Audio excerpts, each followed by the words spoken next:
Welcome, my friends, to another birthday extravaganza episode of the Fake Nerd Podcast. I am your host, Ben Magnet, whose birthday is in less than 24 hours from now. I am joined by my bro, Sparks Witty, whose birthday is in a few weeks, in fact. Hello, Sparks. Woo! Hey, wait, is your birthday the 15th? Yeah. Oh, okay. For some reason, I had the 16th in my brain. Nope, 15th. And I'm also joined by Ryan, whose birthday is in the next year, but still in a few months because it's in January, so it's really, really close, so I'm counting it. It's close enough. Hello, we all die eventually. That was morbid, okay. And we are not joined by Brandon T. McClure, whose birthday is today. He's enjoying and is enjoying his birthday. He's out having a grand old time. Check out his Instagram on his adventures on his little vacation. But hey, guys, how's it going? How are all y'all? I'm good. It's my day off. I'm ready to have fun with my homies, talk about a bunch of shit that we won't see for a couple of years. Yep, a bunch of stuff. But before we do that, we have one link in the description down below, and it's for something that hasn't happened yet. Nani? Yeah, it's for Ryan's Downright Annoyed that's going on later tonight. The link that's there is for the channel that's going to hop on. So if you click that, it's going to go to the channel, but when they go live around, I want to say 6 o'clock-ish. 6 o'clock is right. 6 o'clock is when they're doing down. What's the movie today? Collateral? Collateral. I picked it. Boy, howdy. I haven't watched this movie in a long time. I think it might be Tom Cruise's best movie. I'm just saying. Really? It's the only time he's played like a real villain.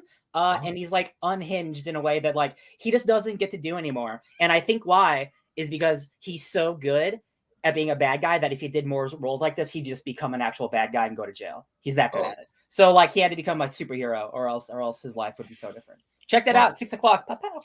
Yeah, check that out. And I unfortunately don't have any Old School Gamer Magazine articles up because stuff. Will I have one up this week?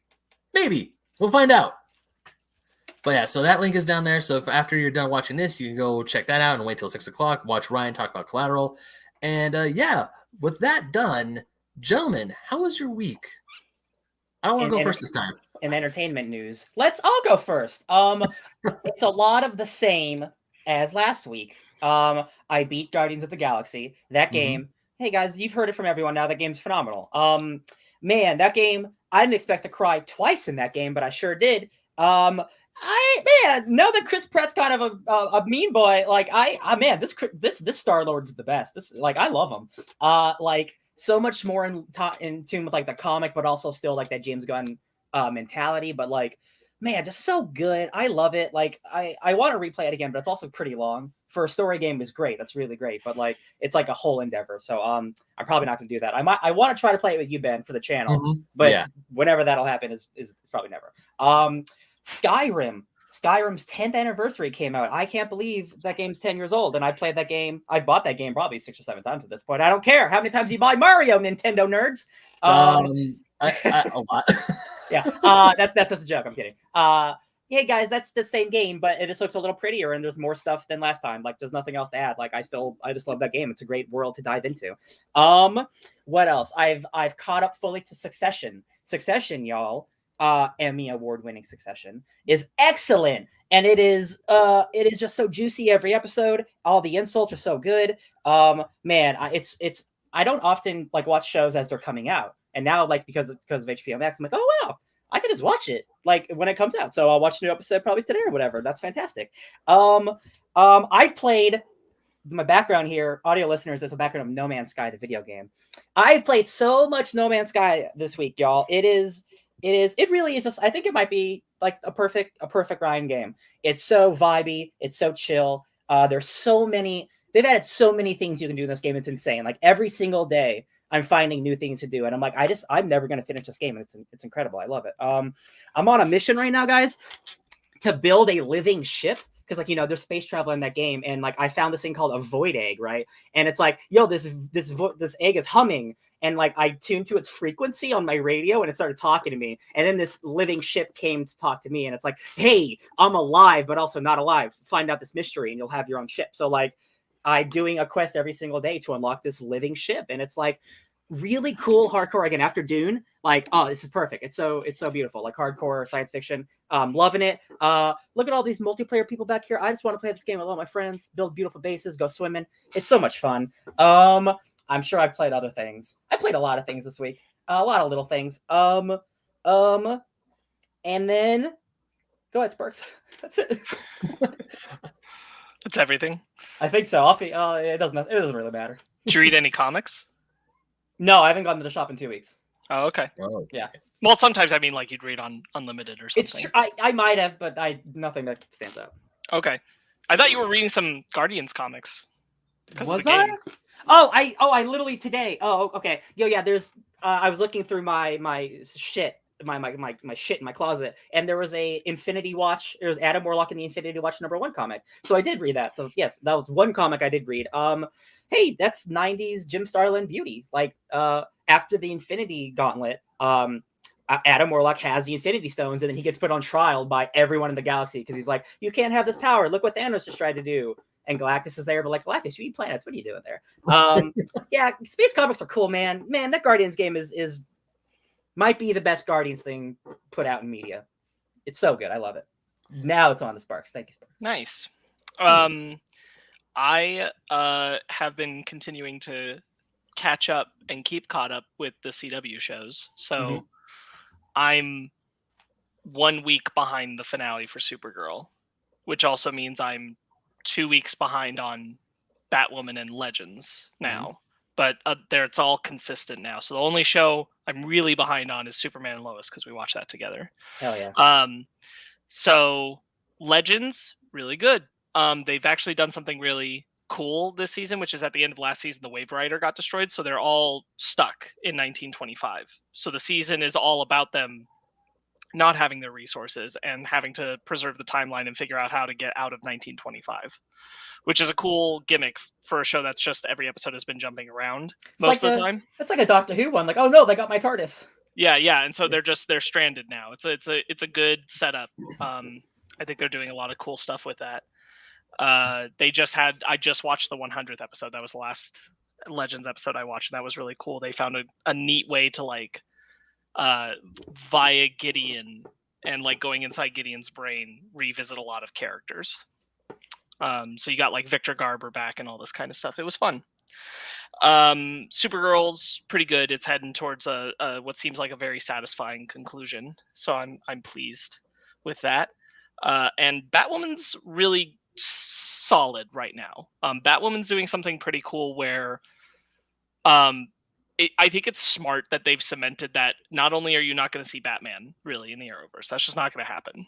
He exists, but he went somewhere. You're not really going to see Batman's villains in the same context. So what they've done is like a whole bunch of the trophies from Batman's place got loose at the end of last season. So now you have like people just finding the pieces. So like a guy who was obsessed with Alice in the first episode of the season finds the Mad Hatter's hat and uses it to try to get to Alice. But he's not the Mad Hatter. He's just using his tool. The next episode is a guy who found Croc's tooth. And Croc's affliction was an infection that did get into the DNA of his tooth. So when the kid gets scratched with the tooth, he also starts turning into a croc-like monster. That makes me think how many other crocodile people are out there right now. Sure, and then right now they're doing a double episode of dealing with the fact that Mr. Freeze's technology got out, and that people are hunting down Nora, who did get thawed out, to learn how to use his tech because he's dead. Is she going to become Lady Freeze like in the comics? No, she's they did a thing where what happened is that he'd frozen her to cure her because she was dying of McGregor's disease. Yep. Mm-hmm. And in the current canon, the present tense, they have a cure, so they thawed her out and they cured her, but the age caught up to her, so she's an old lady. So the 30 years she was frozen caught up to her, and now she's just alone. But they did a pretty good arc with it, and tied it into Batwoman. I'm in the part 1 of a 2-part because this episode was called Freeze, the next one's called Anti-Freeze. Okay. But I think that's actually a pretty solid gimmick to do Batman villains, but do them fresh and not have to like pull out the rogues gallery and be like, Batman's not around. Here's these. You can do some classic stuff, but I like people just kind of finding their own ways to stumble upon the trophies and use them. And Batwoman's coming into her own character. I'm enjoying it. Is the giant penny anywhere around? I mean, we didn't see it get lost in the previous season, but I'm saying I want to see like a trapeze artist, just like in Pirates of the Caribbean when they're rolling on that wheel. He's just rolling around on a big ass penny. Like Batman up with this guy. Come on, that'd be fun. That I like the direction they're going. They definitely feel like they're free of the constraints they were held back by in season 2, I think. Right on. So that's working to their benefit. I am almost totally caught up. We're one episode behind on Dan Brown's Lost Symbol because I'm still watching that with my dad while I'm here. Mm-hmm. He likes it a lot. I like it all right. They did something in this last episode we watched where like they kind of reveal the entire history of like the antagonist for the series that you've been seeing and like how he ended up where he is, and it's a little bullshitty and like not well thought out. And I checked to see if like, is it this poorly thought out in the book, and the answer is no. They changed it for the show, and I'm like, well, this is maybe a bad decision. Okay, so since they changed it from the book, and I haven't read that book, I'm not going to, but since it is different, can you tell me what his stupid origin is for this show? Well, so the whole thing is that like I won't say who he is in relation to like some of the other characters. Oh my god, is he like, he's not like related to Jesus or anything, right? No. Just like it turns out that Langdon knows him. He's someone from his past. Okay. And what happened is that he ended up in this foreign prison where he gets kind of like sucked into a cult like mindset about a lot of the religious stuff that his dad used to hoist on him, and then he has a different mentality about it. And when he gets out, he fakes his death and then pays like for major surgeries to change his appearance, and then like hones his body and gets a whole lot of tattoos. And he has a compound where he's been hiding out and doing all this. And my problem is plot. This is literally a plot of a Metal Gear Solid game. And my problem is that they were like, I was like, how did he afford all this? And they answer that question in the next episode, and it's like super stupupid and lame. That's awesome. I love it. It sounds terrible. And I was like, God, is this really what happens in the book? And like, no. As far as I know, that dude's just like a good like investigator man. Like he doesn't need all that stuff, right? What Langdon need? Yeah, that's what I mean. Like, yeah, like you don't need to make it super like that. They like convolute a lot of it. This does feel like just you having seen like the Da Vinci Code movie, this does feel like wanting to like take the presence of Paul Bettany's villainous character and like amplify it by 10. Yeah. And that was like the goal, and like it's effective when you look at him, but it's really stupid when you think about it for too long. And again, like I'm not gonna say like it is that way in the book because obviously there's changes, but in the show, like it was better. It was better when he wasn't a character from Langdon's past, and it was better when you didn't have to like reveal all this dumb bullshit to explain how he could possibly be this dude. From what I remember about reading those first like 2 or 3 books, those books are no offense or like to be rude, like those are like high school reading level. They're not super hard. So like when I read them, I thought they were pretty heavy, but like you just said, like if you look at it too much, it's kind of stupid. It, like don't think about it too much. Like, whoa, it looks cool, but like I think that's like kind of all of those books in my opinion. I think where Dan Brown does the best is that a blend of like religion and history into like real facts and like making a mystery out of that. Like Dan Brown's really good at it, and like the foundation of that is still in the show, and that part of it is really cool. Okay, but because this one is where he's like intertwining the Freemasons into a lot of religious scripture, and like it makes sense, it works, but like that's where Dan Brown excels. And then all this other stuff, especially because they're going away from his script and trying to fluff it out, like that's where it gets, I think, really ridiculous. I think the Da Vinci Code, even though I kind of enjoy Angels and Demons, I think Da Vinci Code is pretty much the perfect version of what Dan Brown was trying to do, and I don't think you ever get better than that, no matter what you do. It is like soap opera-y, like crazy conspiracy history stuff, and like I enjoyed that book, and I didn't mean to sound as mean as it, but like it's blockbuster entertainment. It's not high art, is what I'm trying to say. Yeah. I don't think Dan Brown is an exceptionally talented writer at like writing character Depth, beats and depth. Yeah, but he's very good at ideas. But he's very good at weaving a mystery narrative around religion and history combined. You know what? He'd be a really good comic book writer, I bet. Because you don't need to have all that depth. Like you can have it, but like the art can speak for it. But I bet he'd be a pretty good comic writer, actually. That's probably true. Like, yeah, he's got his niche, and then like he has to work around it. So that's how I feel about the show. We're 2 episodes from the end. Cool. We'll see. Megan and I are continuing Scream. We picked up Scream season 2 this week. We're about 5 episodes deep.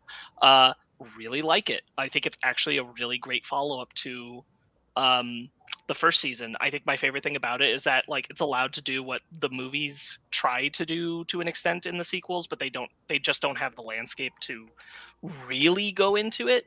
Of like, it's there, don't get me wrong, like they do it in Screams 2 and 3 and 4. But this allows like all the characters, not just who would be Sydney, Emma in the show, to explore being traumatized by being chased by a mass killer, and like how that translates for different people and how they cope with it differently. For like an example, like one of them has taken over a podcast to dissect and talk with the people who are his friends who were the survivors about going through that experience, because that's how he's like trying to detox from the situation. And then the other one has to like battle with constant like nightmares and hallucinations and like post-traumatic stress triggers, and like that works. And the first 4 episodes you mostly are basing around those things, and not a lot focused on the fact that there is a new killer around. So most of the main cast doesn't learn there's a new killer until the 5th episode, which is pretty cool. Yeah, I like it a lot. So there's a lot of moments where like you think the killer is there, but it turns out that it's their trauma or something like that, or it's them thinking that it's their trauma. They do some cool stuff where do you see like hallucinations? So the killer sends a bottle of tequila to a party that they're having in the 4th episode, and doses it, but they think it's from their friend who's already been murdered earlier in the season. Is the only person who has been murdered, but they think that it's just their friend sending it because they weren't able to show up to the party. And so they all get dosed and they all start hallucinating in different ways. And they do some really cool stuff with like what they can do with filming techniques and that, but like it provides a cool place to explore that idea. So I like Scream season 2. It's pretty good. I watched the first. Real quick. You've talked about again like this weird period of MTV, or like with Teen Wolf and Scream and like Scream Queens, all these other shows were like for a couple years they were putting out excellent television, and then they just stopped doing that. Yeah, it's weird. It's a shame. It's weird. Like they were on like a really specific niche kick, but they were doing it well, which is like horror adjacent or supernatural adjacent television for teens, and it was working. Is Scream like for a quote unquote younger audience, you know, like more like teens instead of like rated R? It was definitely targeting its teen audience at the time. Now, don't get me wrong, like they have maybe one of the most gruesome kills, at least in idea, that I've ever seen in Scream. Period. Cool. In the first season, it's pretty brutal. Like they got to go hard, in a pretty surprising way. So it's a bloody show. Star Wars Visions. I watched the first 3. I watched the first episode of Star Wars Visions too. Thank you for reminding me. It's because you did it and you posted it, and I'm like, I should do that too. And so that's what I need. I just check my Twitter before every episode, because that's how I know what I did. I watched the first 3 of Star Wars Visions. So that's the Duel, the Tatooine Rhapsody, and the Twins. Yeah, I stopped on the Twins because I knew if I kept going, I'd probably finish the whole season. I still have to go back on to and finish it, but I love the first one. The first one was so good. It's very good. Umbrella lightsaber. I love that Tatooine Rhapsody goes out of its way to be canon, which I think is cute. Is that the band one? Yes. Okay, because you see that he's running on Tatooine he's in the Clone Wars, and then it jumps forward in time. And I'm like, you know, like if you said this happened, like it would totally line up contextually it would make sense. I think that's funny. Yeah, I'm not going to say too much about them because we will eventually have an animation station about it, but I'm glad to have started it. The last 2 things I'll talk about is I watched Spider-Man, the Raimi 2000. Nice. When are we doing that episode? That's the first 2 weeks of December are the Spider-Man episodes. Oh, I got time. Yeah. Okay, cool. So we got because next week we have Ghostbusters and the week after is Spider-Man, right? Yeah. And so Okay, cool. I'm here with like other people in the house, my mom, our friends Jeremy and Pepper, and like everybody's excited about No Way Home, and like Spider-Man's relevant, so we were like, let's watch Spider-Man. And I'm like, yeah, I gotta do it anyway, so let's do it. 2 things. I was just asking because like I'm forgetful and like I don't want to watch 6 movies before the day before. 2, is the news about the trailer in the news? Yeah. Okay, that's all I want to say. Okay, cool. Yeah, we'll get there. So yeah, spoilers. That's a fantastic film, I guess. Yeah. Finish it. The last thing I'll talk about is just before we started this, I watched a short film from 2007. It's a 77-minute film that Pepper showed me, which is called The Tracy Fragments, and it's one of Elliot Page's earliest films. Ooh. It's really interesting. It's very weird. The entire film, and I thought like, there's no way that this is just coincidence, right? Like they definitely had this in mind. The whole film is like comic panels. Oh. And I do mean like the whole film. This is not like Ang Lee's Hulk where it's like sometimes the whole movie is like comic panels. The concept of like why it's called the Tracy Fragments is it's like fragments of her life throughout. And it's pretty interesting. It's an interesting, weird little indie film. I enjoyed watching it. Yeah, there's one part where Tracy is reading a comic, and you see the comic panels at the top, and they line up with like real life shots. So it's like this was at least in the head at some point that it was like comic. I love that. That's awesome. Yeah, it was really cool.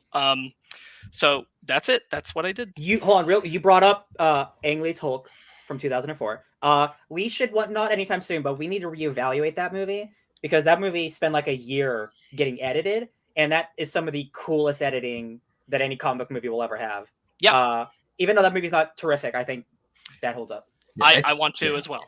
I definitely rewatch that. It's been a long time. I have one more thing I forgot to mention. I bought Death Stranding Director's Cut a few weeks ago, and I didn't touch it. I only played Death Stranding. It came out like a year and a half ago. I played about half of it, and I was enjoying it, but things happen, and I stopped playing it. So I started a new game. That might be the best looking game on the PS5 right now because that game is so minimalist. It's basically you're a delivery man and just like a big open world. There are points in that game where I'm walking by a waterfall and I'm like, that's just a waterfall. That's just a waterfall. That looks real. Like that looks hella real. And I can't take a picture because like the movement is what makes it look so real. And there's a point where where Sam Porter Bridges is talking to Die Hardman, who is the chief advisor to the president of the United States, who is your mother, but maybe also your sister, who's a clone. I don't remember these details, but Metal Gear Solid, the kind of stuff, right? And he's talking to Die Hardman, and it's just them two talking like next to each other. And I swear those are just two real people talking. Like with the angles of it, like, it's not directly on their faces. I'm like, man, we've really come a long way. Holy shit. Again, it's a very minimalist game. It's not like, Last of Us where there's 1,000 things on screen. But man, that game is super fun. And just, it's a great podcast game because literally all you do is walk around. It's all you do. You walk around and you avoid monsters. And Norman Reedus has a little baby and he goes like, shh. And it's really cute. It's really great. Guillermo's in that game. Del Toro, what a hoot. He has like a Frankenstein scar. He's crazy. Ben, go ahead.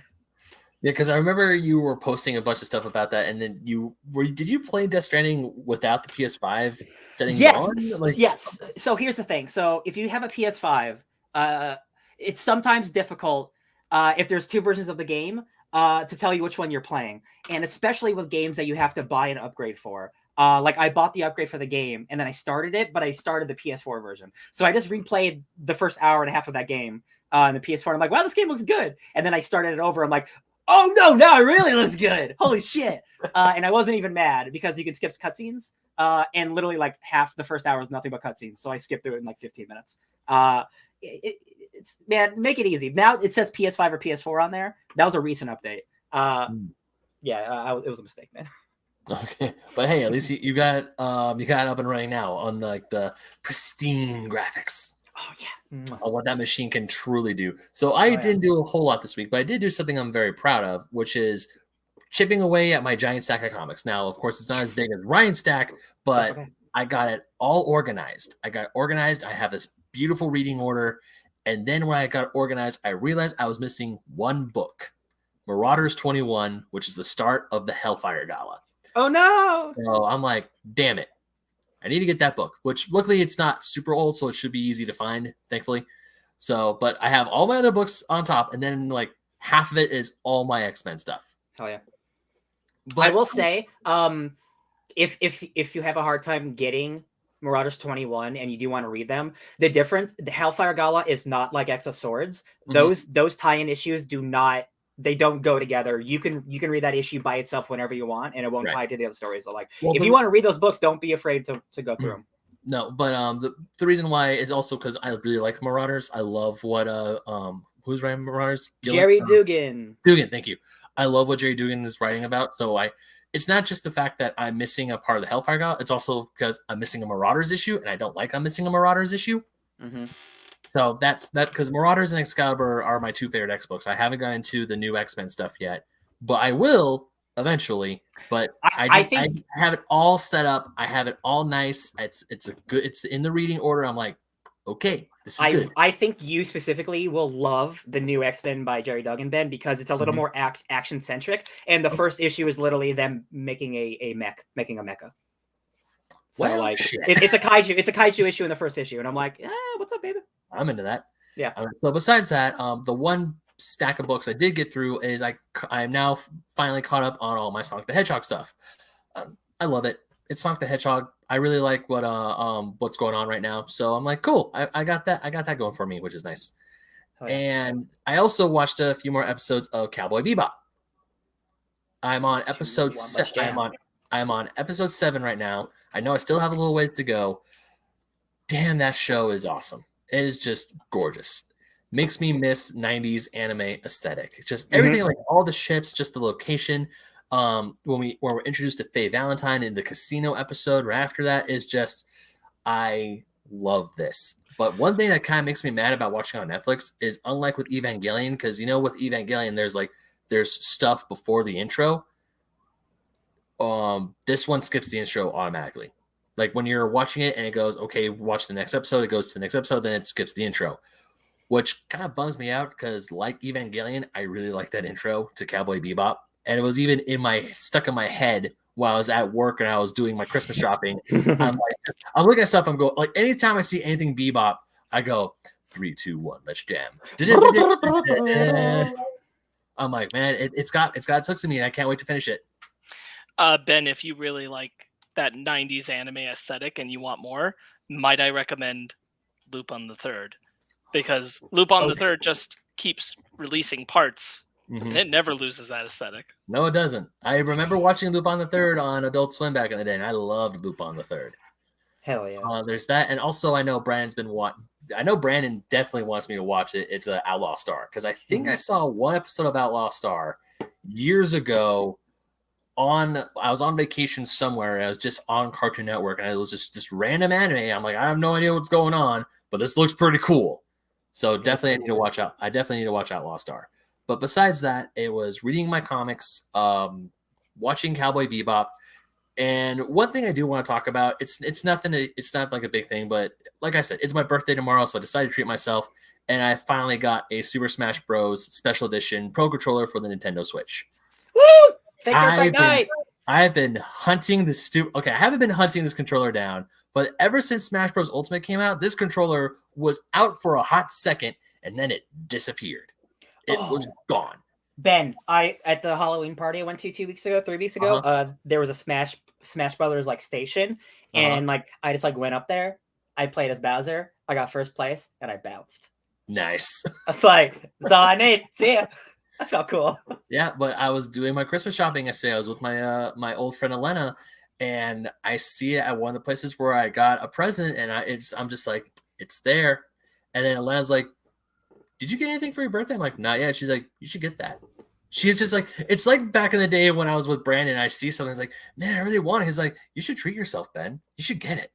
It's Treat yourself. even though Brandon wasn't with us, it was like Brandon was there saying you should get it, do it. So I got, and also the guy gave me a bit of a discount because I told him it was my birthday on Monday. So I finally got a special edition Pro controller that I've been wanting, because I've been wanting a real Switch Pro controller, because there's a bunch of third-party ones that Nintendo does, like, hey, we're giving you permission to make this, but they don't come with all the cool bells and whistles. Like, they don't have the rumble, they don't have the gyroscope stuff. Even though I don't like the gyroscope thing, I'm a much bigger fan of the HD rumble, because in a few games that actually does help play in the game, and you only get that with a real Switch Pro controller or the Joy-Cons. The third-party ones, while they're okay, they're much more prone to drift than the real one. I mean, the real one's prone to it too, but I got a really cheap wireless Pro Controller S controller for $20 at GameStop. I beat Cuphead on it. It was really cool, but then I was playing Smash Bros. With Fanny one night, and my cursor just went wee, and I wasn't even touching the joystick. So I'm like, well, this is done. Joystick drift. That's one of those situations where, like, sometimes you just got to pay the extra bucks and get the manufactured one from the company. Yeah. It's not like buying off-brand cereal. Yeah. You need those Mad Catz controllers, man. They'll get you. Yeah. Oh, that is a name I've not heard in Bro, a long I grew up time. poor. Like, I don't even know what a real controller was. I had the Mad Catz, like, see-through bullshit. Like, the only other special edition controller I remember wanting badly, which I did get, Fanny got it for me for Christmas one year, was the PS4 20th Anniversary Edition one, where it was in the gray scale. It had the colored buttons, and the PlayStation logo on the controller was the original PlayStation logo. So I have that, and now I have my Smash Bros. One, so I'm like, okay, I'm good. I don't need any more controllers, obviously, but I like having those special controllers because it's good old nostalgia's bitch. Yeah. Speaking of nostalgia's bitch, I put on my Instagram yesterday that I got a foam art of the mural, like with all the Smash characters on it. Oh yeah, like, that was nice.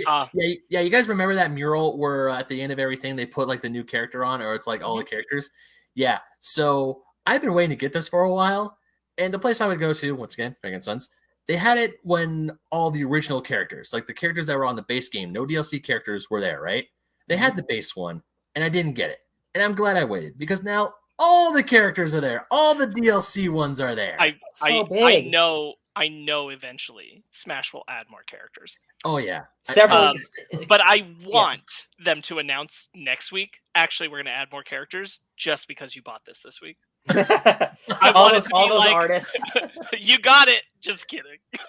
You got to live like 1 week with, I have all the characters. Oh, no. It was a good week. It was a beautiful week. I mean, the mural itself is still really cool. Like the second I saw Sora on there, I'm like, well, I'm getting this. I have to get this now. So I did. And it's right above, you can't really see it, but it's right above my TV, and it looks really cool. But yeah, main media that I consumed was reading my Sonic the Hedgehog comics. I'm all caught up there. I have Magic the Gathering next. And now also I'm caught up more on Cowboy Bebop. And that's a recap. Yep. So, gentlemen, shall we get into our bread and butter? Listen, we're not at Olive Garden, but when we're here, we're family. So, yes. I am ready.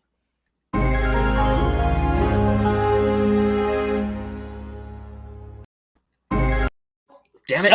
Nope. Yep. This is my first time. This is my first time being the Brandon, so it's like, oh crap. Okay. Sparks, do you see me highlighting stuff on the Google Drive? Yeah, I do. Hell yeah, it's synergy. Yeah, essentially, we're all since Brandon's not here, all three of us have like our show notes pulled up in front of us, and I'm trying to write down. I'm also trying to write down the time codes too. So I will go ahead and take the lead because I wrote the episode. But if at any point you guys gotta jump in, we'll do it. By the way, thank you for doing that, because I was gonna do that last night, and then it's like, hey, Sparks over did. I was like, oh yeah, no, I wanted to make sure that I'm used to. I this is no slight. I think I usually pick up when Brandon's not able to. I don't mind at all. Hey, Meg. Oh yeah, Meg. Mad Chaos forever. He gets it. He definitely gets it. So, in classic Brandon, some sad news up top. Yeah. Dean Stockwell passed away due to natural causes on November 7th at age 85. Dean Stockwell would be best known for his roles in Quantum Leap, Long Day's Journey into Night, The Twilight Zone, Blue Velvet, David Lynch's Dune, and the revival series of Battlestar Galactica, to name a few. Real quick, I'll read a note from Brandon, and then we'll give our own thoughts. Brandon said that Dean Stockwell was one of his favorite actors, having watched Quantum Leap growing up, and of course Battlestar Galactica. An incredible actor, one who loved to chew scenery but could also break your heart. This is one of those that hits hard. Unfortunately, I don't know this actor very well, but I think I've only seen like maybe 2 or 3 episodes of Quantum Leap in my life. But I do recognize how, like, seeing the love for this actor over the internet, I do recognize, like, oh, this guy was part of people's lives. Yeah. And it's always sad when someone that you've watched and loved for so long goes away, passes away. And I mean, I don't have any deep feelings for this gentleman's work, but I do see that this guy was a part of some amazing series, amazing things. And it's a bummer that he's gone. Definitely. Yeah, man. He lasted a while, which is very nice. He has a huge legacy. I know him pretty well from David Lynch's work. He was in a bunch of his movies. He played Dr. Huey in Dune, the Diamond Man. Okay. He has a iconic, really disturbing scene in Blue Velvet, where he sings a Roy Orbison song. 100%. That's the one I'm the most familiar with. Yeah, and Battlestar Galactica. He had a chief role on that show as number 1. Yeah, it's a shame. No legacy to sneeze at. No. Yeah. Long life, good career. It's always a shame to lose someone iconic. But glad he made it to the age of 85. Yeah, 85 is nothing to sneeze at. And it sounds like it would have at least been a not horrendous death. Natural causes, that doesn't happen a lot. It's not. Yeah. No. Okay, so Ben, moving on to we got great news for you. This is a correction from last week. So pretty much the day after we did last week's report, this is a correction about Emilio Estevez. In a statement to Deadline, Estevez made clear that the reason he's not coming back for the next Mighty Ducks season is just a run-of-the-mill contract dispute, and it had nothing to do with anti-vax sentiments. That's when he also revealed that he contracted COVID-19 last year, and he went through enduring long-haul symptoms while they were filming. And he further admits that he wrongly, these are his words from here, wrongly chose to protect the show over being transparent about having contracted COVID-19. So definitely like total opposite direction of what was being reported and what we talked about last week. Sorry, Emilio. I hope that they don't kill your character due to COVID anymore. Man. Yeah, I will not. Okay, so when I read this, I will not lie. Part of me breathed a huge sigh of relief because I really like Emilio Estevez. I really like Gordon Bombay. And when an actor who plays a character you really love and you have had this connection with for so many years, especially in today's day and age with our climate and the whole freaking thing that's been going on with the world, it's at first I'm like, oh no, why? But now it's like, oh, thank God. Ah, dang it. Yeah. Yeah, man. I love that this happened literally like the day after it was reported, because Emilio saw that and he's like, oh, that's some bullshit.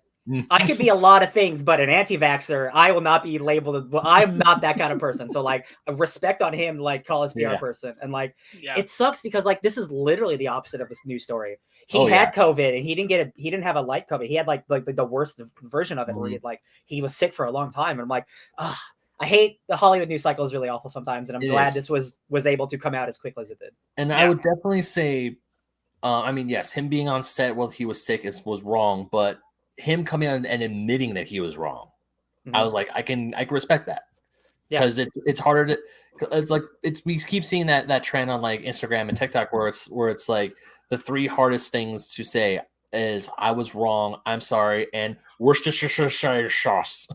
Well, it's also a question of like, I don't want to dig into this too much, but like it's a question of how much was he kind of pressured into not revealing it so that the show would continue production. True. And how much was that, the studio wanting to keep the show going so that it could get out and putting kids at risk. Like, who knows? How much did they know? Who knew if he had COVID or not? And did he not reveal, kind of thing? Who knows? But I question if that might be why he wanted more money for a second season and like what that led to. It's a shame, but I'm glad that he's not an anti-vaxxer. Now that you Sparks, now that you mention that, this is a complete side tangent. It has nothing to do with Emilio, but actually a story just broke in the NHL that for over a decade, the Chicago Blackhawks have been covering up sexual abuse allegations to their players. And that team, and during that time, the team won a Stanley Cup. So the NHL has just now broke the story, and shit is hitting the fan in Chicago right now. Hot dog. The second that you said how Emilio was probably pressured to keep it covered with him being sick with COVID so they could do the show, it reminded me is like how the higher ups in the Blackhawks organization were covering up their GMs and some of their coaches who knew of the abuse going on and effectively ruined one of a player's career who is now playing third-tier hockey in Germany right now. Yeah.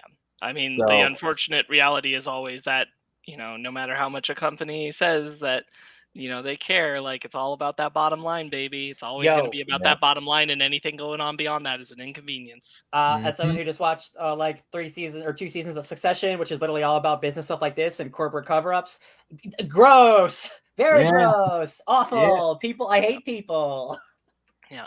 Yeah. So I hate capitalism. I know none of us are Blackhawks fans, but side tangent because I watched a video on that today and I had no idea. I'm like, oh shit. When I was younger, because my family is from Chicago, I was a fan, but then me, I'm not a sports man no more. Nope. I grew out of it. Moving on from Emilio Estevez. We're going to New Zealand. Peter Jackson's Weta Digital VFX studio has been sold to the tech firm Unity for $1.65 billion. Oh my God. About this, Peter Jackson stated, quote, "Together, Unity and Weta Digital can create a pathway for any artist from any industry to be able to leverage these incredibly creative and powerful tools. Offering aspiring creatives access to Weta Digital's technology will be nothing short of game-changing, and Unity is just a company to bring this vision to life." This is incredible. Yeah, that sounds really encouraging because like I was nervous about this when I saw the headline, but hearing that like the purpose is to make these tools accessible to artists. Yes. Great. So this is why this is fantastic. Okay, so Weta, Peter Jackson found this company, revolutionized special effects right next to ILM, but for the modern age. I love that Peter Jackson started off as like this low budget horror filmmaker, and then with Lord of the Rings, he revolutionized special effects. It blows my mind. And now he's got paid, or he helped get paid almost $2 billion for it. It's incredible. Unity is the biggest video game engine. It's on PCs. It is the like quintessential one that video game developers use, and it is becoming so advanced. And now Unity is also being used in movies because now that we're getting to the point where like open world games can look as good as like worlds in like movies. So combining these two different like softwares together is awesome. It's beautiful. It's like the future for special effects in games and movies is changing. Like it's really cool. I think it's awesome. Well, I agree, and I think that like the key part of like making it more accessible for teaching purposes and for artists to be able to use will hopefully bring even more spotlight to like treating digital artists better in the industry down the road. So I think this is all net positive at the moment. On the Epic Store, you can download Unity for free, and you can make your own game for free, and they have basic software. So with Weta coming in, this isn't a thing that is going to actually happen, but it's a theoretical. Like so many like pre-made like mountains, like rivers, so many things can be put into games for free or for cheap, and this is again going to make making games so much easier. Because like having to handcraft like a giant mountain or a river is impossible when you can put in like an image of it and it looks incredible, like that cuts your time in half. So like again, this is only like I've seen people talking about this for like it's so cool. Right. I think it's great, and we're getting to that point where like you can film on your iPhone, and now maybe you can make movies look blockbuster level on your iPhone if you want to put in the time. Yeah. So good job. Oh, yeah. I'm hoping for the best from this. I think this sounds really promising. Guardians of the Galaxy Volume 3 has some casting news. Oh, Lord, do they? Chukwudi Iwuji has come from nailed that. Damn. I of anybody who's going to get names right, it's going to be Sparks. Yeah, because I saw that. I was looking through the show notes and everything last night, just making sure I was prepared, and because I didn't know who was actually supposed to lead today, and I was like, I saw that name, I'm like, Oh, so this is how Brandon feels when he if I'm being honest, God. this is on the easier side of names. Yeah. This is not this hard. does not bode well for the One Piece cast announcement later. We'll Yeah. No, no, it does not. He's come from working with James Gunn on the upcoming Peacemaker show. If you watch the DC fandom stuff, you saw a pretty good glimpse of him and his involvement. He's joining the Guardians in a role that Gunn said, quote, most every big name actor in Hollywood wanted, which has me pretty excited. I'm just happy. Like this is just good. This is all around good. Mhm. I'm glad that James Gunn likes working with somebody enough he wanted to bring them over to Guardians. Hell Definitely. yeah. I'm very curious what that role is. So obviously every Marvel movie gets tons of speculation, and him saying every big name actor in Hollywood want makes me think it's a big character. Yeah. It's not Silver Surfer. A lot of people want to point to Silver Surfer, but I think they're going to keep that stuff tied. I think he's going to be Nova. I think he's going to be Richard Rider. Ooh. Because that rumor has been persisting hard that Nova Corps is in this movie, that Richard Rider is in it some capacity.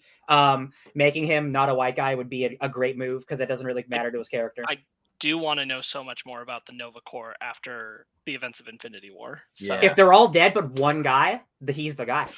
Yeah. He That'd is be the cool. Nova Corps, so. Yeah.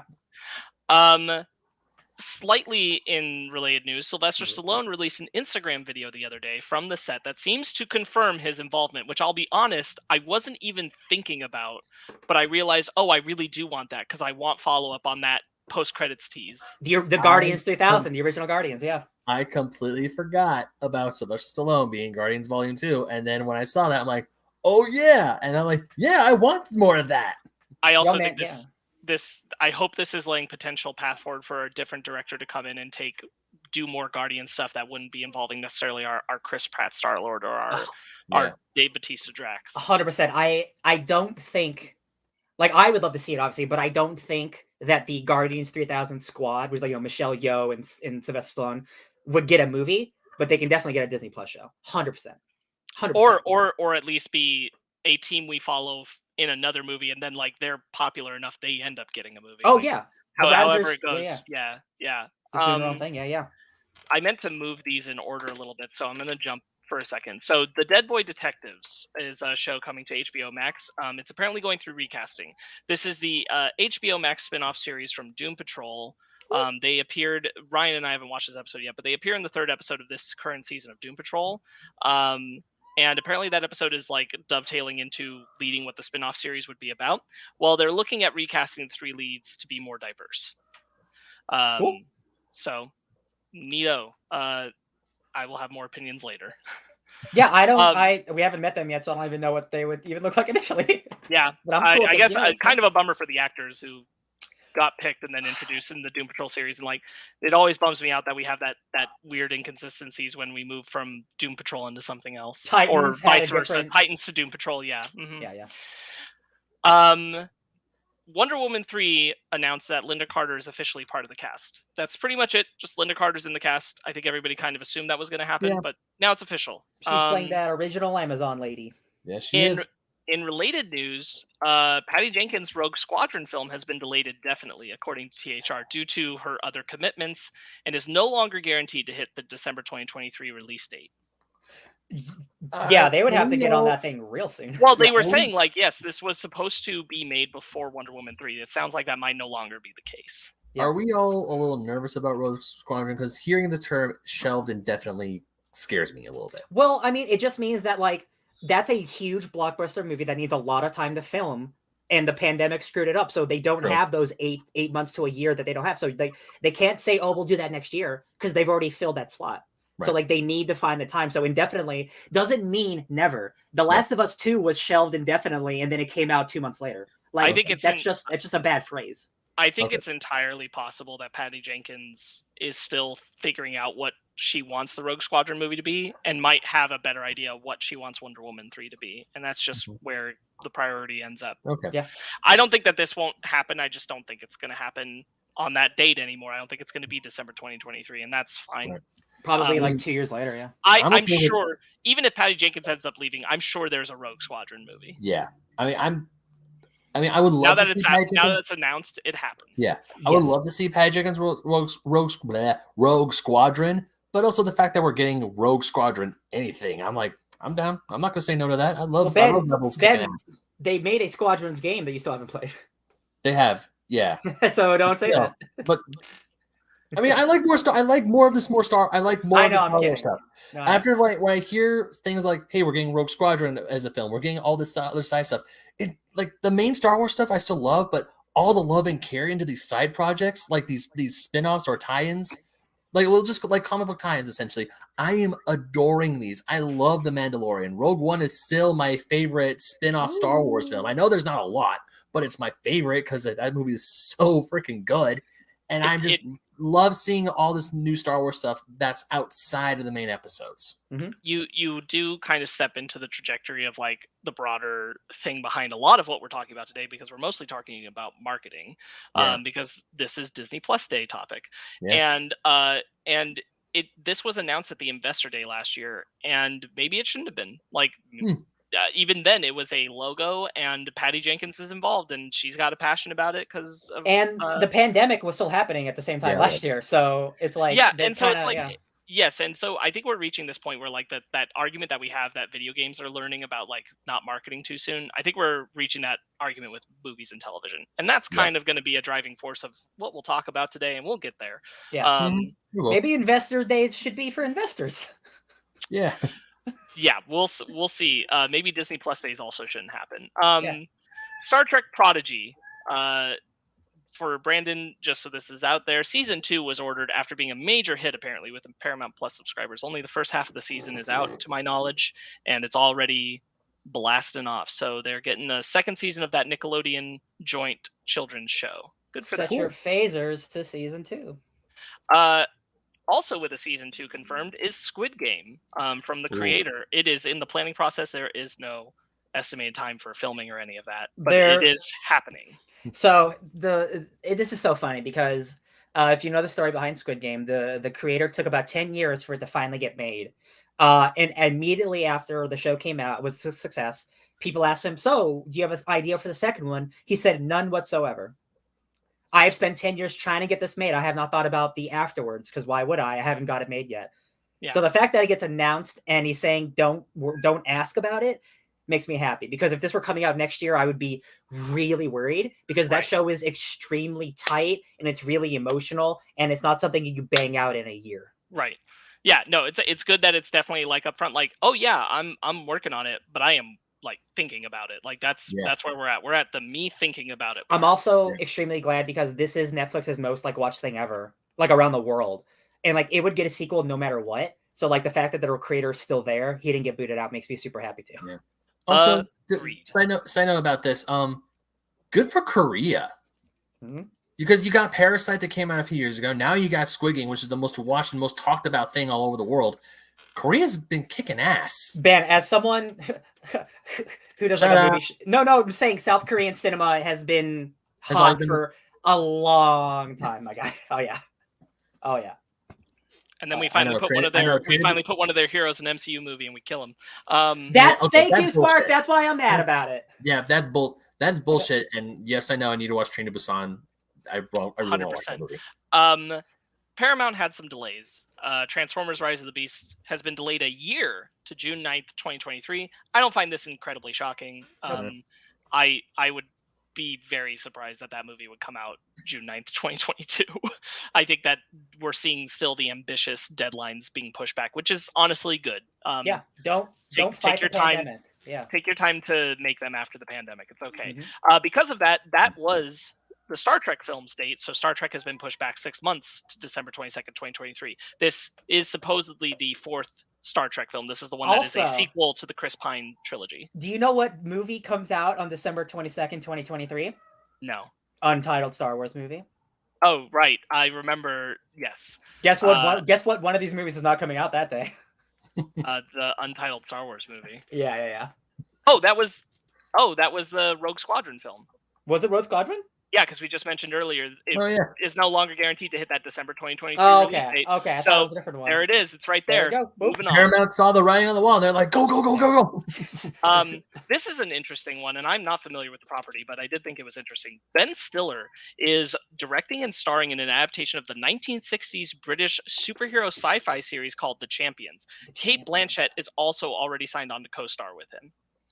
I don't know a gosh darn thing about these guys. I don't know anything about it either. It's very much a 60s era superhero spy sci-fi show. Okay. Hold on. I type in The Champions, and it's obviously the Marvel young teen book. So I just really got to know. Hold on. Kate Blanchett said comments about like being pretty stoked to work with Ben Stiller. This is just a weird one, but it's within our genre. So here we are. All right. We'll see what that's going to be like. I await a trailer. Good for Ben Stiller, then, I guess. I don't know. I have no idea. It is surprising. This is not the direction I thought Ben Stiller would go anymore. I thought that he was much more into like non-traditional films at this point, non-blockbuster. I'll tell you what, singers. It's been over 20 years since he made Mystery Men, and he's jonesing for that again. Because Mystery Men is so good. He's like, I want to do that again. And I'm really interested in the combination of Ben Stiller and Kate Blanchett energy. I think that'll be cool. Yeah. So I found what the comic looks like. It didn't look like a superhero sci-fi thing. It looked like a British like crime thing, but I didn't see a lot of it. They say that they're on the level of like they have like super villains, and the tech makes them basically superheroes. I guess everybody's like Batman and Iron Man, but like 60s versions. That's cool. Yeah. Wheel of Time, the Amazon show. This just got announced. Premieres on November 19th, and it's going to be joined by animated shorts that are exploring the prehistory of the series that are dropping the same day. The details on it are that you will be able to use the X-ray option on your Fire TV remote or tap on your mobile device while watching, and you'll immediately get to see those animated shorts that explain prehistory of things that you're watching. Woo-woo. That's the art. There is a little like visual trailer of what it looks like. It's kind of like concept art in motion. It looks cool. Right. So Wheel of Time is very dense, so I think anything to flesh out that world is good. Yeah, that makes sense. They did this thing HBO did back when Game of Thrones was hot and heavy, where they had Microsoft Smart Glass, and if you downloaded that on your tablet, when you watched Game of Thrones, there was like a second screen like service with Game of Thrones. So every time a character was on screen, it told you who the character was and where they were on the map. So you knew at all times everything that you needed to know in case you were like, it was too dense for you. And I'm like, that's awesome. That's a lot of work to do every episode. But like, I think it's awesome.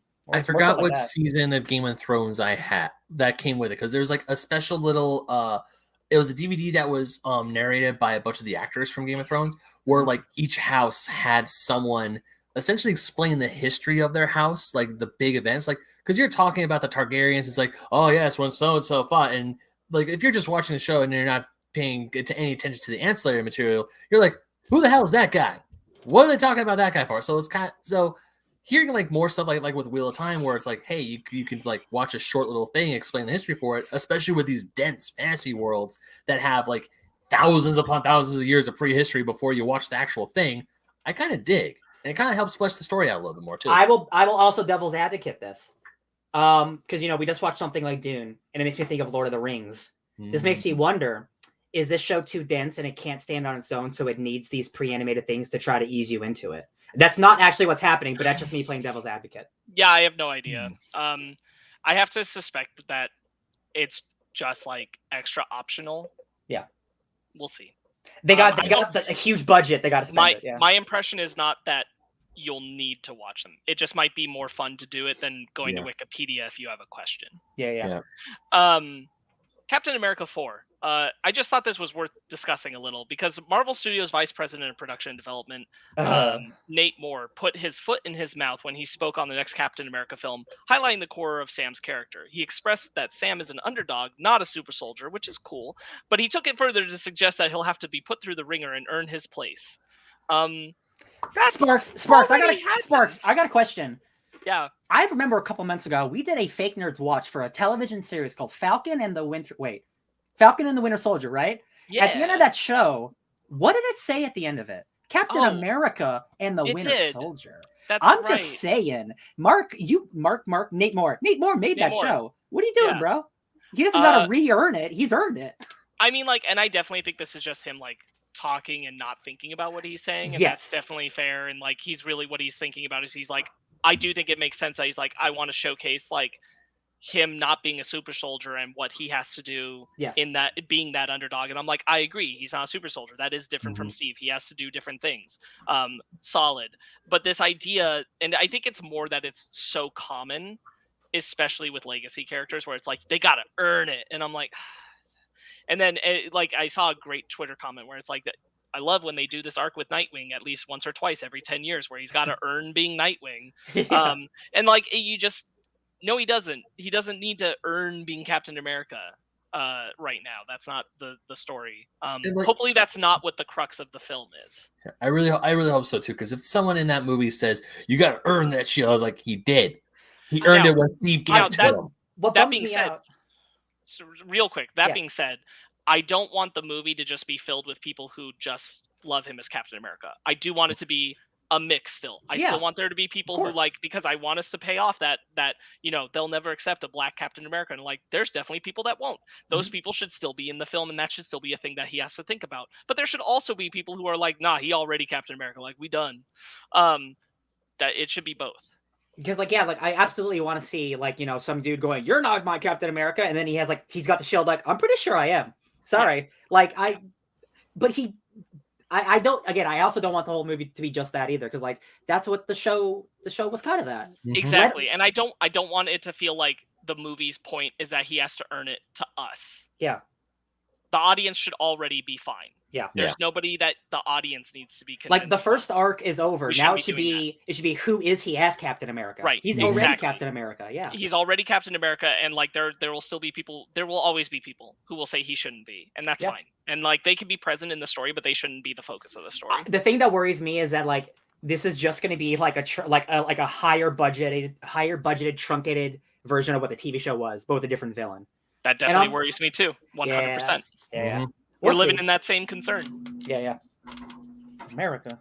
Netflix's One Piece show has announced its cast.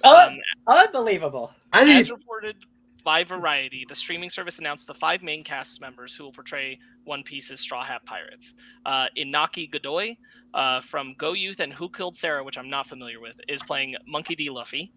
Makenyu from Rurouni Kenshin's Final Chapter and Pacific Rim Uprising is Roronoa Zoro. Emily Rudd from Fear Street and Hunters as Nami. Jacob Romero Gibson from Greenleaf and All Rise as Usopp. And Taz Skylar from Boiling Point and Villain as Sanji. This is a really cool, diverse cast. Yeah. I totally forgot that they were making a One Piece show.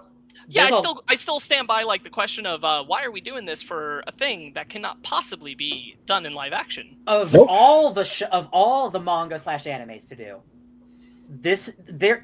I made a joke about this when I first heard like this is gonna get like 2 seasons, right? Like there's like it's the longest shonen manga ever. Like 900 episodes of an anime? Like, are you kidding me? What are you gonna do? They just broke 1,000 episodes of the anime. I love it. There's over 1,000 episodes of One Piece out, and it's still going. I know the creator for One Piece said when we hit the halfway point, it was a while ago, but I'm not convinced One Piece ever ends. That's awesome. I love it. Let it. I feel like the day One Piece ends is good. Like the world is just like gonna be like, thank God it's finally over. That is the ultimate. Like it's about the journey, not the destination anime. Yeah. 100%. I think it's cool. I think this definitely needs to go the way of like the first Full Metal Alchemist anime, for example, where like you kind of got to come up with your own ending. Yeah. Like you can't be chasing that manga story because you will never do it in live action. But this is a cool cast. It makes me wonder like that they're not even of course they're not going to attempt to make it like 100 seasons or whatever. Like they just boil it down to like we're going to make 5 seasons. And it's just like the core of but like what do you cut? And again, it's not over, so you still have to like find your own ending. Even with the creator being involved, I doubt that it's going to be a Game of Thrones-y situation. I think it's really cool that this is happening, but it's just like the ballsiest anime manga to do. It's crazy. This is not necessarily the same team, but it is coming out of the same studio making the Cowboy Bebop Netflix show. Real quick, Ben, let me read this. Stephen Maida will serve as a live-action series showrunner along with his co-writer and fellow executive producer Matt Owens. Quote, "We are so excited to set sail with this amazing and talented cast. Finding the right people to pull off the looks, emotions, and actions of the iconic Straw Hats was a long and challenging and fun process, much like the search for the One Piece itself, but we have finally found the perfect fits." I think this cast looks really good. Yeah. Yeah. Speaking of the cast, Mag actually has something to say about the cast. This is why I like One Piece. Their crew is diverse in nationality by creator standards. 100%. Yeah. I love it. Man, like there's Netflix has announced and unannounced anime adaptations going on right now. And I'm just like, they're going so hard with this and Cowboy Bebop and like Yu Yu Hakusho's in development right now. I'm like, oh, one of them's got to be good, right? Right? Please, Yeah. Please. We will see. Time will tell. Yeah. I remember watching the live action Bleach one. I mean, it was a Japanese cast, but Netflix put it out, and it was all right. I didn't hate it. It stopped right when Byakuya took Rukia back to the Soul Society. I don't know what I mean. Yeah, you're speaking Spanish to me right now. Okay. Yeah, Bleach really lost its way hardcore. Yes, if I did Bleach, honestly, I see what you're saying, Ben, because like Bleach, I could see a 3-season arc, and it's the first 3 seasons of the anime, and then you call it. Mm-hmm. You rescue Rukia from the Soul Society, and you call it a day. Yeah, Yu Yu Hakusho, I see easy how you can do seasons of 100%. Yu Yu Hakusho, easy. Cowboy Bebop, easy. Yeah. Outlaw Star, easy. Attack on Titan, even. Easier than Hideki Anno made 2 movies that aren't very good, but he did it easy.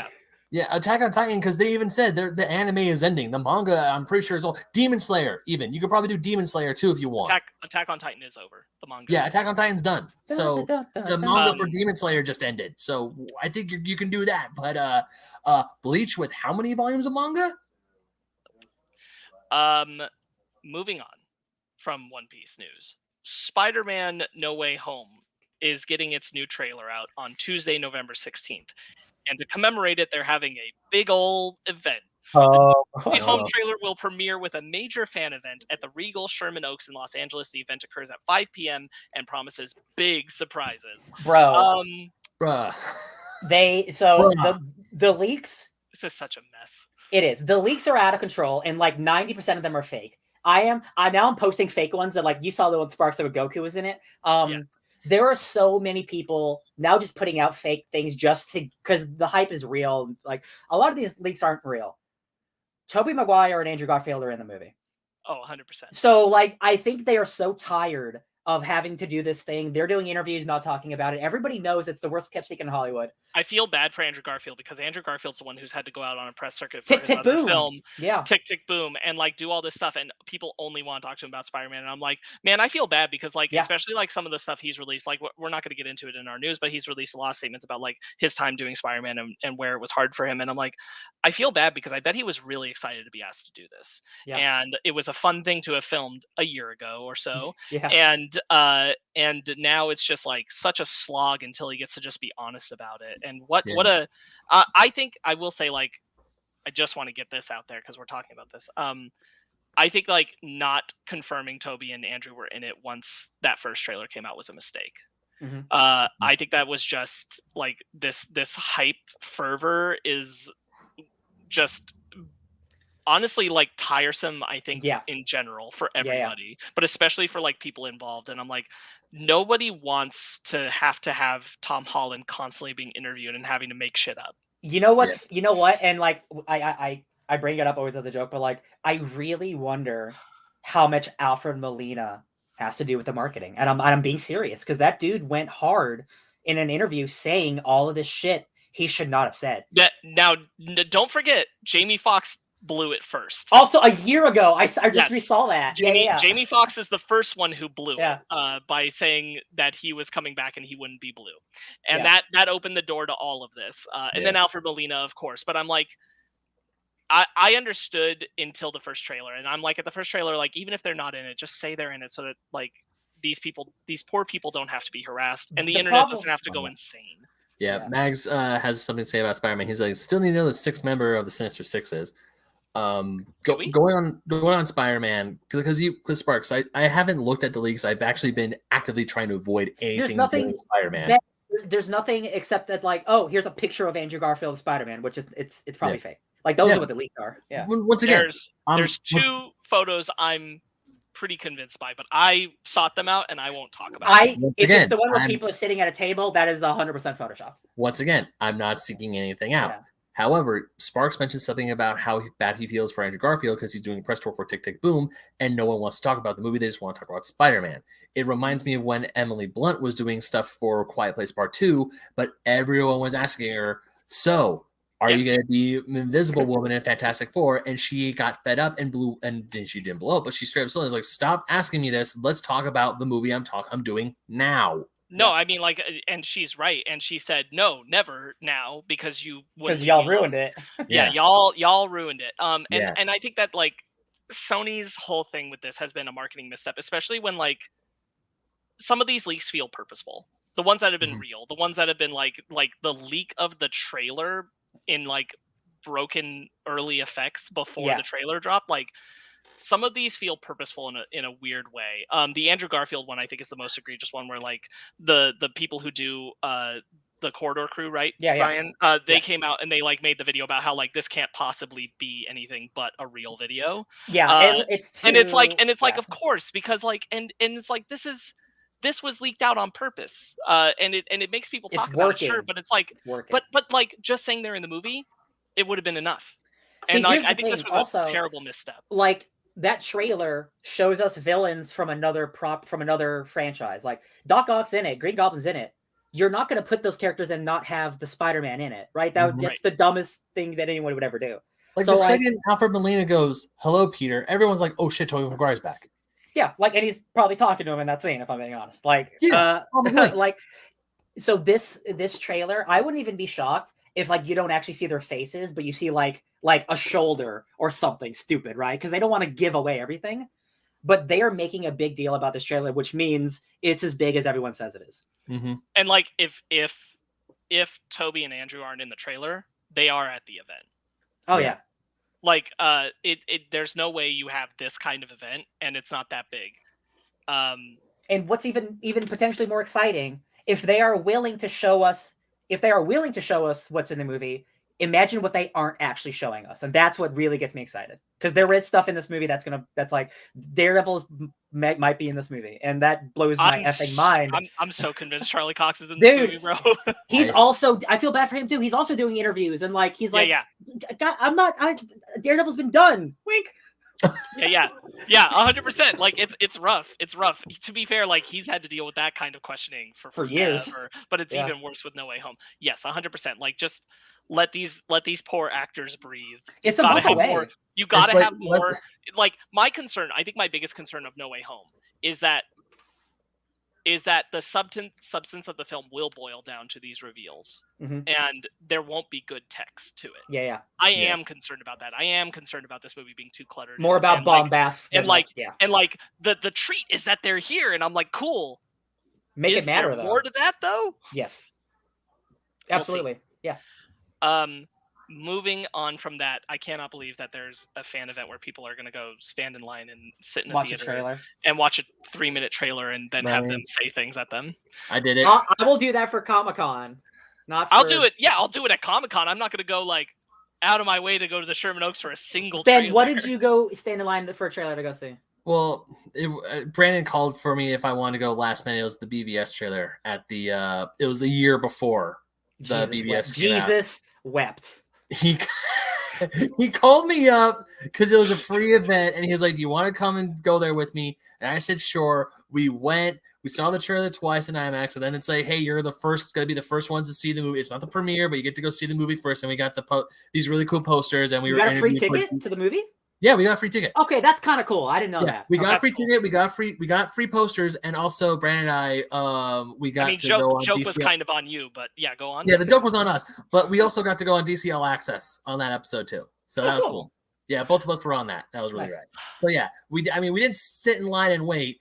We knew what was happening. Brandon called me, and also it was an excuse for us to hang out because we were out of college at this point. So also, this was pre thinking that movie was going to be bad. We saw Exactly. Yeah, this was pre. Yeah, I'm sure it'll be very cool to do this event. This feels on the same level of like trailers for trailers. I hate Guess what? marketing for marketing. At 5 o'clock, when that trailer launches online, I'm gonna sit in my couch and I'm gonna watch it. 100%. Yeah, me Yeah, too. there you And go. I'll watch the footage from the event of where they did the stuff where they brought Toby and Andrew out and they said, "Yo, what up? We in this movie. Y'all already knew. I don't know who we were fooling. Yeah. It weren't you." The only one you got me hanging on the hook about is Charlie Cox. Yeah. All right. Moving on to some rumors. Letitia Wright, supposedly her unvaccinated status may be delaying filming further. This all has to do with like the restrictions because she went back to the UK when she got injured on set and now may no longer be able to come back out of the UK due to COVID restrictions and all that kind of stuff because of her unvaccinated status. There are multiple rumors about the film being reworked that came out this week. I'm not going to break them all down. There were a bunch of them reworked around minimizing her by the end and placing someone else in the lead as the new Black Panther, which is also not confirming that Letitia Wright will be the new one, but everybody's been kind of thinking that. There's rumors pointing to that not being the case. So just one of the other rumors, we don't have to break it down like a lot, but real quick, that T'Challa's son that he doesn't know about is going to get introduced, which is something that happened in the comics recently. Right. So this makes sense. I'm really worried about this movie. I am too. I feel like the whole thing, I think it was a mistake to not push it back after Chadwick passed and like reassess what they wanted to do. I think they threw themselves into it when they were too emotional about it. I'm sure that there can still be a solid film out of it, but I am concerned that like so much of the film has to do like so much cleanup work, and I think they just put it on themselves too soon, and especially in the midst of all the pandemic stuff happening. Like I just think it was a bad call, and I still remain that I think it's a bad call to not just recast T'Challa. Yeah, that we have to do a funeral for the character. People are also man, this is so funny. Everyone's just like, oh, let's just recast Cherwell Rad because who really cares? So you can see on Twitter who people like the tweets that they like. So people went to Letitia Wright's Twitter account. She's been liking tweets saying recast Shuri. She apparently is out so hard of uncaring. Like, and I'm just like, man, it's so unfortunate, especially after Chadwick Boseman passed away from being sick. This is an issue of being sick. And I'm like, it's just so she was going to be the biggest star of a Marvel movie. And like, she couldn't let this thing slide for like, it's so it's so insane. I respect that she has her opinions. I don't agree with them, but like, I get it. And like, it sucks that your opinions are now put on the world stage, but they were, and it is what it is. Like, you're making your choices. And the studios have like strict mandates. And like, when you're the star of a movie, you are like, it's a fickle situation, but it's also like, come on, girl, come on. Yeah. In related news, there were rumors. I'm going to say rumors because it was reported, but then it was obviously not 100% true. Of Ms. Marvel and Andor delays. Both series were rumored just before Disney Plus Day. They were reported for a Q4 2022 release, which means pretty late in the year, which was really surprising to people about Ms. Marvel. During Disney Plus Day, this was changed because Ms. Marvel was confirmed to release in summer next year. Yep. The only reason I bring this up is because I really hope that Andor one isn't true. That Andor show should be out soon. Yeah, that show's done. They've had that in the books for a while. Yeah, because they announced that, a year, 2 years ago? I'm a little worried about that show. They announced that they were done filming it, for sure. Yeah. So, like, it makes me wonder that, like, it's just not ready. Like, they announced that they were done filming it, I want to say, on Investor Day. Because we got a bit of a sizzle reel for Andor. Oh, I think you might be right or something. Yeah, we got a bit of a sizzle reel for it. We saw concept art, so they should be done with principal photography. It's all the post and effects. That show was the first one in production besides Mandalorian, and yet somehow we're getting Book of Boba Fett and probably Kenobi before it. Yeah.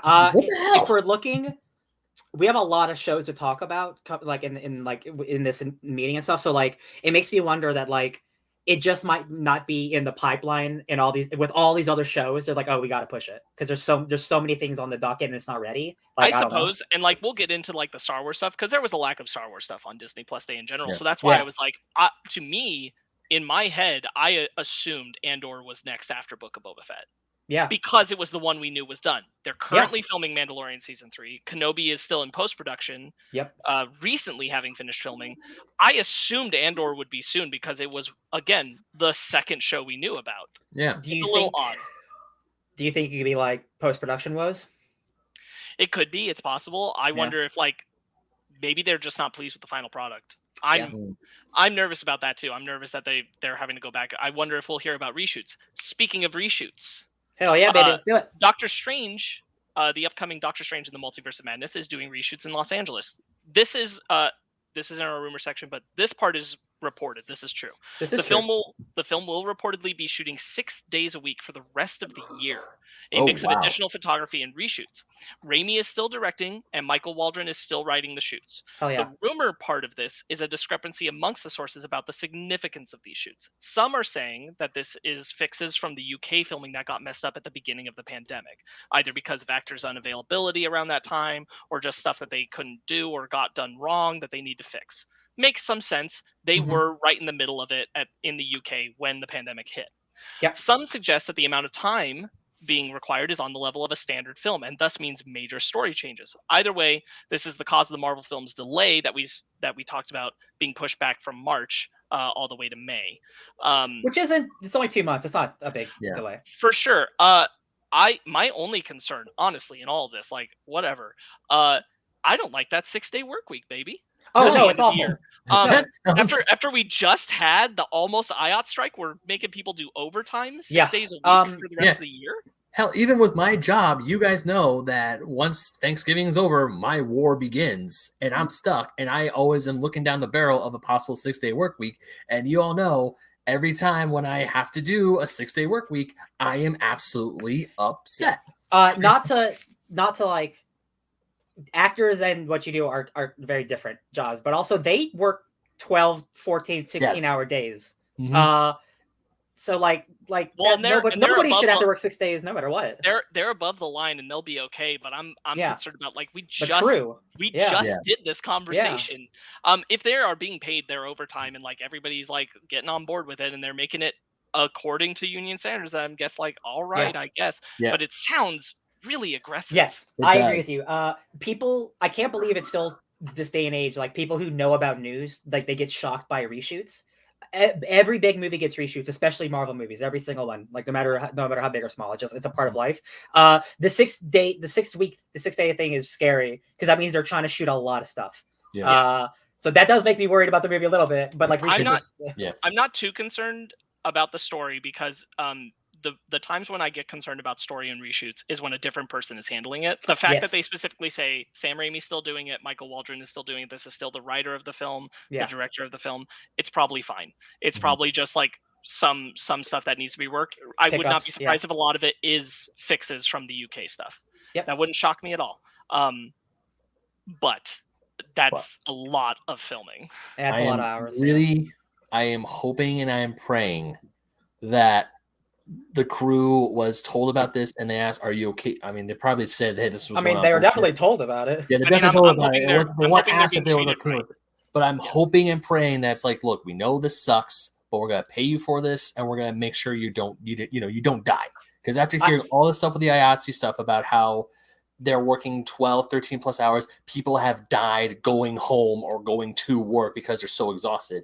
I am hoping and praying that they're being treated fairly. Well, and it's also possible, depending on what like their needs are for lighting and things like that, that part of this is, we need only these select hours each day. So it might not be amounting to too many hours in the week. They just have to do certain hours of the day. So it's isolating out those 6 days of the week. That could be it. So in that way, they could be boiling it down. True. On to some comics news. Hiromu Arakawa's new series, the creator of Full Metal Alchemist, there's a new manga coming out. It's entitled Yomi no Sugai, roughly translated as The Underworld's Turn. The new manga tells the story of a boy named Yuru who lives a quiet life as a hunter in the woods. Yuru's life changes, however, when his twin sister Asa is called to work within a nearby village's jail, a duty which requires her to be confined within its walls as well. Sensing that something is wrong, Yuru begins to investigate the mysterious village and rescue his sister. The manga will publish its first chapter in the next issue of Shonen Ganon, which will be released in less than a month on December 10th. I just wanted to highlight this because I really like Hiromu Arakawa. I think she's a fantastic writer. Hell yeah. And one of the most prominent female mangakans in Japan. And I love Fullmetal Alchemist, so I'm optimistic about this. Heck yeah. FNB Ben. is yeah.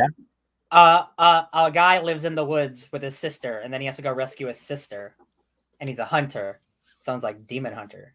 It's Demon Slayer, if you ask me. Mm-hmm. Give it to me. I just want all of it. I just want. Definitely sounds like Demon Slayer, but ready. Yeah, FMA is Fullmetal Alchemist is definitely one of those shows and mangas I really need to get on. Alchemy. I've seen a little bit of it, but I haven't finished it, so it's rip. I mean, I've seen her art. I had the first volume of the manga, and I really enjoyed it. It's gorgeous art, so I just can't wait to see how. I'm happy for it. I'm down for a new series. Let's go. We none of us ever watched that Netflix live action FMA thing, right? No. Cool. Oh, there's a spider on my blinds. Oh god. It's like on the other side of the blind, so it's just like the shadow. Hold on, guys.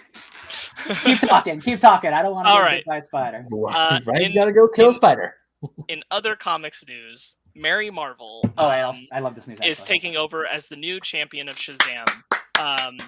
From writer Josie Campbell and artist Evan Doc Shaner, we'll see Mary Bromfield, aka Mary Marvel, replacing Billy Batson as Earth's mightiest mortal. Guys, oh my god. Let me tell you, you guys know I love legacy characters. Pass that mantle down, baby. 2, the Shazam license, the Shazam comics have been under the grasp, the lock and chain of Jeff Johns for years. And no one's been able to do anything with it.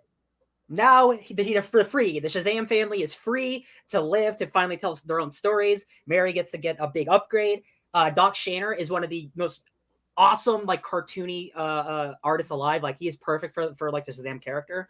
I am so excited, you guys. I am so excited for this news. I love it. Yeah.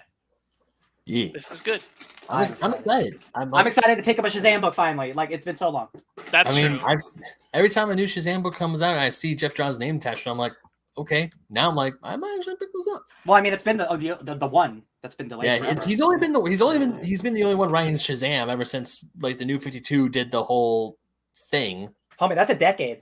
Yeah. Oh god. Yeah, I'm very excited. I think this is a great direction to go forward in the Shazam universe of comics. Yeah, I look forward to that. Last one is Rogue Sun.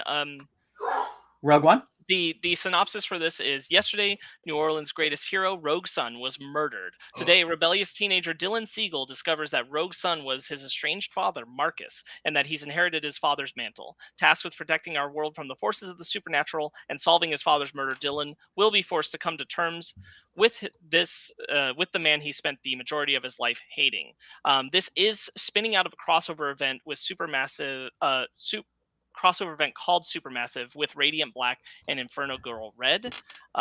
It is from acclaimed writer Ryan Parrott of Mighty Morphin Power Rangers and Dead Day, and rising star artist Abel from Harley Quinn and Crimes of Passion. It's a supernatural murder mystery that explores the complicated bond between father and son and cements itself squarely in a corner of the Image Comics superhero universe. Out February 16th, 2022. I've heard a lot of good things about Radiant Black. I've been interested in picking it up. Here's a note from Brandon about it. Radiant Black is one of, if not his favorite superhero books right now. He has been eagerly awaiting Inferno Girl Red and now crossover event and third series. He loves watching indie superhero universes expand, and it's awesome to see one that's connected with him on such a personal level continue to grow. Oh, yeah. I've heard nothing but good things about Radiant Black, so this sounds good too. Yeah, I only read the first issue, but yeah, it's good, lighthearted superhero stuff. Yeah, I want to jump in on that for sure. Yeah. I'm going to read this next one. That's fine with me. Hey guys, guess what? More X-Men is coming out. Secret X-Men. Hey guys, so last year there was an election of the X-Men. Wait, it's this year. I don't know how pandemics work. There was an election of the X-Men, and a new X-Men team was announced. And then there was a bunch of rejects and all the losers and all of that. And everyone's like, oh man, we all like those characters, right? They're all getting their own book. It's crazy. It's called Secret X-Men. It's written by Teenie Howard with art by Francesco Mobili. It's a one-shot. I thought it was going to be a series, but it's a one-shot. It comes out next year. And it's a team made up of everyone who lost the vote. Guys, when the Shi'ar Empire faces an unexpected threat, they must call upon the X-Men, who... the team is co-captained by Sunspot and Cannonball, and they got Marrow, Tempo, Forge, Banshee, Strong Eye, Armor, and Boom Boom on a dangerous mission to save a figure of paramount importance. The daughter of Professor X and the Empress of the Shi'ar, Zandra. What? That sounds awesome. Literally, this is like one of the most diverse and weird X-Men teams ever made because it's just a bunch of rejected X-Men. It's awesome. This is like the coolest team. Like Tempo and Marrow and Armor are like some of the coolest like B-class heroes. Teenie Howard is great. I think this is really cool. I wonder if this is testing ground for a potential series. Maybe not a like long run series, but a limited series. Absolutely, could be. And I want to get this book only because of Marrow. Yeah, solely because of Marrow. Also, solely because the first time I was ever introduced to Marrow was Marvel vs. Capcom 2. She was really hot in the 90s, man. Yeah. Dude, I'm looking at there was someone posted a thing of a Street Fighter versus X-Men. And Omega Red was one of the playable characters in Street Fighter v X-Men. Yeah. And I'm like, I was like, was Omega Red that big in the 90s? Guys, the 90s, like, that's why it's always so funny because, like comics obviously have eras, but, like, the X-Men in the 90s, you will not understand how big X-Men was. Like, X-Men #1 is still the highest selling comic of all time. Nothing will ever beat it. The X-Men with the animated show, it ruptured the entertainment sphere. Like everybody was into X-Men. Like everyone was reading comics at that time. Nobody reads comics anymore. It's a shame. So I had one more thing to say. Oh yeah, X-Men. T.D. Howard's currently was writing X-Corps, which is the 5-issue miniseries about like the business side of the book. Definitely the weakest X-Men book since Fallen Angels. It's a shame. It's not a terrible book. It's just incredibly boring. Is she still writing Excalibur or no? Yeah. She's still like head of stuff. She's still doing a lot of stuff, but like that book was an unfortunate miss. So I'm glad that like she's still writing other stuff. Like I still think Excalibur rules. Like I think this is going to be great. I'm excited, man. Just more X-Men all the time, every day, all day. Yeah, I like this, and I like the idea that it could lead to a potential series. And the X-Men in space. That's like they go hand in hand. It's perfect. Yeah. Time to go to the trailer park, boys. Let's first talk about Vought International. On YouTube has a 7-on-7 that they release monthly.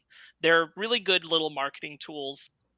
They've done a lot of funny stuff. We haven't like gone out of our way to talk about them, but I wanted to highlight this one in particular because boy, did they want to take Disney to task this week. Hell yeah, they did. So I know in the show notes you say you don't have to watch it, but I did watch this whole one, and I remember us watching another one and us commenting on how the guy, once again, he's an actor. I don't hate the actor, I hate the character, where he really nails that Tucker Carlson sliminess and has a very punchable face. Yep. Like I really want to have his face meet my fist at a very high velocity. Mm-hmm. But you're right. They are definitely going after Disney in this. Holy shit. Yeah. I really like, and just like taking apart the capitalism of it, which is so funny because it's an Amazon show. But I really do like this. I think this is a cool way to like flesh out the boys' world between seasons, that you are getting like these updates of like, hey, this is like the larger scope of things that are going on, that court stuff that's going on still, and things like that. What the Seven are up to in a passing way. I love Votland, the Parable of Disneyland. Holy God, like the Soldier Boy statue and anthem, the musical Soldier Boy show around it. Jensen Ackles, right? Yeah. Hell yeah. Yeah, you got the Maeve's bold Be Bold campaign part of the land where it's all gay all the time. You have Maeve's like castle inclusivity where like the second, and it's like it's just pride flags all over the place. I'm just like, good God. Yeah, it's like the pinnacle of pandering. Pandering from a company. It's really good. And then of course the ad for Vought Plus on the same day Disney Plus Day is coming out. Vought Plus, which is it's all just really good. It's well worth watching. I think if you like the boys, like you should check that out. It's a cool way to do like world building in this way that they're doing it. I love it. And also keeping the boys on your mind. Mm-hmm. Camp Cretaceous Season 4. Before we talk about it, I want to read what Brandon said. He said, not sure what y'all are going to say, but he loves this trailer. He was worried about where it could go now that it's caught up to Jurassic World Fallen Kingdom, but now he's even more sure in his belief that this is the successor the Jurassic Park trilogy deserved and not the movies. Go nuts, he says. That's cool, man. I cannot believe that these kids get off the island and then immediately get sent to another island that is not Isla Sorna with dinosaurs and robots. So, like, a part of me, it's cool that this show is it's cool that this show is like marketed to the demographic it is, which is children and Brandon. Yes. But my thing is that they've been upfront about like the interconnectivity between the show and the world, and I'm like, I just can't accept these goofy looking robots in the movies. And it's not just dinosaurs. You also get a saber-toothed tiger in this trailer too. That doesn't bother me. That as isn't. much. See, here's the thing. That doesn't bother me at all, because you would think that after the dinosaurs, what's the next big era in the planet's natural history? The Ice Age. You get a bunch of crazy animals and creatures in the Ice Age. That's like the next progression until we get to humans. Do you know what I thought of watching this trailer? I thought this was Kids Westworld. Yeah. Ooh. I get that. But obviously not nearly as good. I gotta be honest, like I thought by season 4 this animation would get better. I don't like this animation at all. I really don't. The dinosaurs look good, but I just don't like those kids. But that's a me thing. I will commend the show for going really bold and really weird. If I were a fan of if I were watching the show, this is something I feel like I would be into just as a fan of science fiction. Yeah. If I were a huge Jurassic Park fan, I feel this would make me really mad. Yeah. Brandon is, and he's pleased. Yes. I can't say too much. I haven't watched the show. For all I know, if I watch the show, I'll love it and I'll think it's brilliant. I don't know. But my impression watching the trailer is that I cannot believe that the kids get off Isla Nublar. They get wrecked by a mosasaurus. They end up on another island with dinosaurs, and that can't be that far. And it's not Isla Sorna. And it's none of the 5 deaths, because the creators went out of their way to say that it's not one of the 5 deaths, which is implied to be the islands that the 5 islands that Hammond would have been experimenting on. So it's another island that isn't one of those 5. That's crazy. So is this canon? Is this canon, the show? Yes. Okay. I without watching it, I'm just gonna say no, it's not. Okay. Colin Trevorrow has said things that you see are planting seeds for what you'll see in Dominion. That makes me even more worried. Hey man, that's what it is. Hey, sometimes, it is what it is. Hey, sometimes a franchise just it's not for you anymore. I got Jurassic Park. That's all I'll ever need. You know what I mean? I'm happy. That's all I'll need. Yeah. I think that there are some cool things that I've seen from Camp Cretaceous. I'm not going to shit on the show. I think its premise is perhaps jumping the shark a little bit at this moment. Jumping the mosasaurus? Sorry, excuse me. Yeah, I feel like you could have done, if you're going to go to another island, you could have done a story just involving other people. I understand it gets away from the bit of the camp and the kids, but Sorry, I bring up the Westworld thing because when I saw the saber-tooth tiger, I thought they were going to go to another island. That was going to be another company doing the Ice Age, but for Jurassic Park. That's a cool idea. And then it's wait, other people are doing this dumb idea, but in a different generation? That's so crazy. So I do think the implication is supposed to be that it is another group that isn't InGen, because InGen had the 5 deaths that is doing experiments with dinosaurs. And the only one that is consistent from Hammond's is that the Spinosaurus is the same one from Isla Sorna and came over to this island. Oh, okay. But everything else is things someone else was making. Gotcha. We'll see. Okay. Hey, man. I'm happy it's there for people. Sorry if you feel like we shit on it, Brandon. Sorry. I just think the concept is a little stretched. Listen, man, season 4 in, it's it's not for us. Being the Ricardos. Aaron Sorkin wrote a movie about Lucille Ball and Desi Arnaz, and didn't he also direct it? Yeah, he directed and it. I think Aaron Sorkin can do some pretty good work sometimes, and sometimes it's a misstep. But my major thing about this is I really like the actors in this. I don't think Nicole Kidman and Javier Bardem are good choices for these roles. There's Deborah Messing, who was on Will and Grace. Like there's like she was like the big like fan cast because like she looks like her, she acts like her, like she loves her. So one, that's a bummer. There's like 5 actors for both I could think of before Yeah. I would think of these two. I'll tell you what, guys, this movie, you know, when you're watching a movie trailer and you're like, oh, this trailer was made for Oscars. You know what I mean? This felt like an Oscar, like we want to get Oscars. Like this is the feel, like the I Love Lucy theme song, but like really dramatic and like big. And I agree with you, and it feels like somewhere along the way they also made a misstep. And it Yeah. wasn't just the casting, like something feels off in it. But Yeah. like I'm baffled because I'm like, I kind of want to watch this, but boy, do I think those are 2 terrible choices. For the casting. I love Harvey Bardem, but I love them both. So weird. I love them both. I just think they're wrong. When you hear Desi Arnaz as Ricky Ricardo, he has this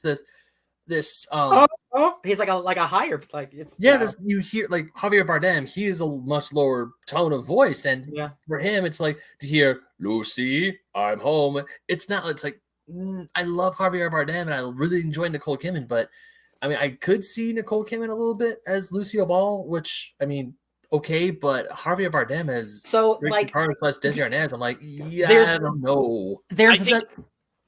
Real quick, I think the logic in casting them is that this film is much more about who they were as people and not the characters they played on the show. Yes. Which I get, and I get how you get here with that in mind, but these are 2 actors who are not good at playing the other side of them, which is the side that most people know, which is the side that was in the TV show. They're not good at that part of it, and they need to be able to do both. And these 2, I don't think fit the sitcom side. Yes, there's a, because this often happens like when you're doing like biopic casting of like, do you want to have them do a really good impression or do like the tone and inflections? Kind of like What If, you know, like Robert Downey Jr.'s What If. Like, do you want to be a really good actor or do you want them to sound and look just like the character?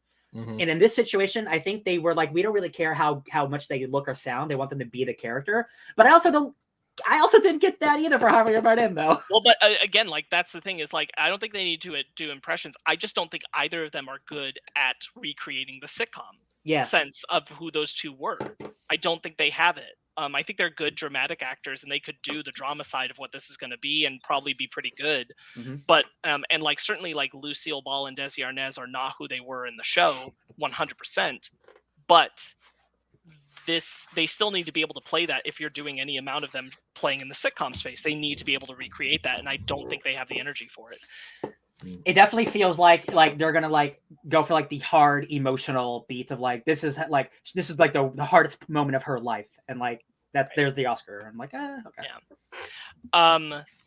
Silent Night is a Christmas movie with a pretty dark undertone. A dark comedy like Christmas movie. A black comedy Christmas movie. Starring Keira Knightley, who I feel like I haven't seen in forever. Yeah. So this is such an odd and good trailer. It's a Christmas dark comedy, apocalyptic movie.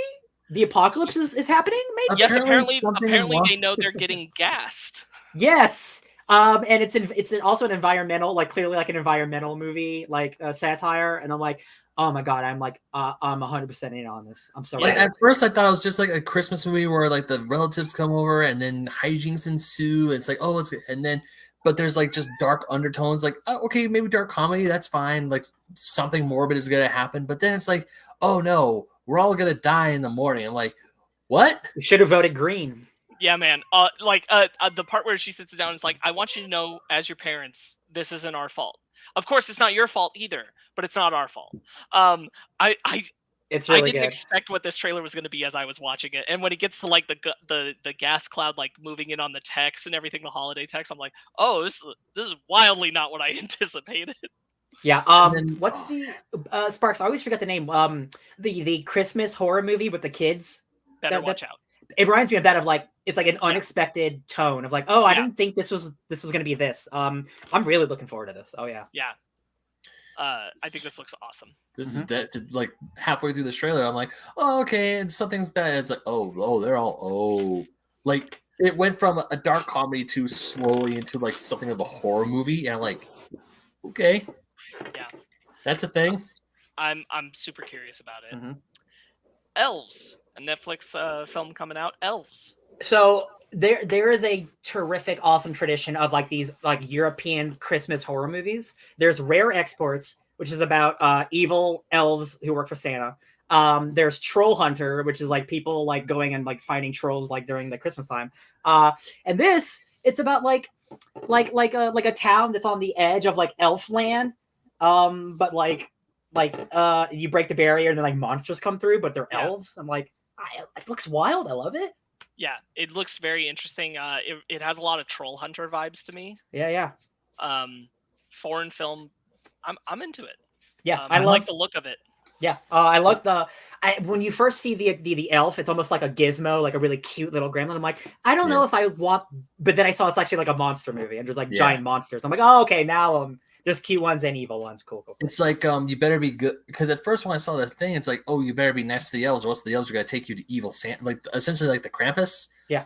Where it's like if you do bad things, you're screwed even more. Mm-hmm. And I kind of like these Christmas horror movies where they dive more into like the pagan roots, but they twist them in a way. Ben, I would love to watch Rare Exports with you, because it is such a crazy movie about like these like giant naked men who are elves like murdering and terrorizing people for Santa Claus. Like it's Christmas horror is one of the best genres, man. I love it. I heard so I might be in the country of origin wrong, so if I do, I apologize, but I believe there's a Danish Christmas tradition where some guy puts on the skull of a horse skull and a cloak, and goes around the town, knocks on people's doors, and you engage in a rhyme battle. It's essentially a rap battle, because if you win, then the horse guy just leaves. But the skeletal Welsh horse you must beat in a battle of rhymes. It's a Welsh one. That's the one. Okay, yeah. Sorry, Denmark. Welsh.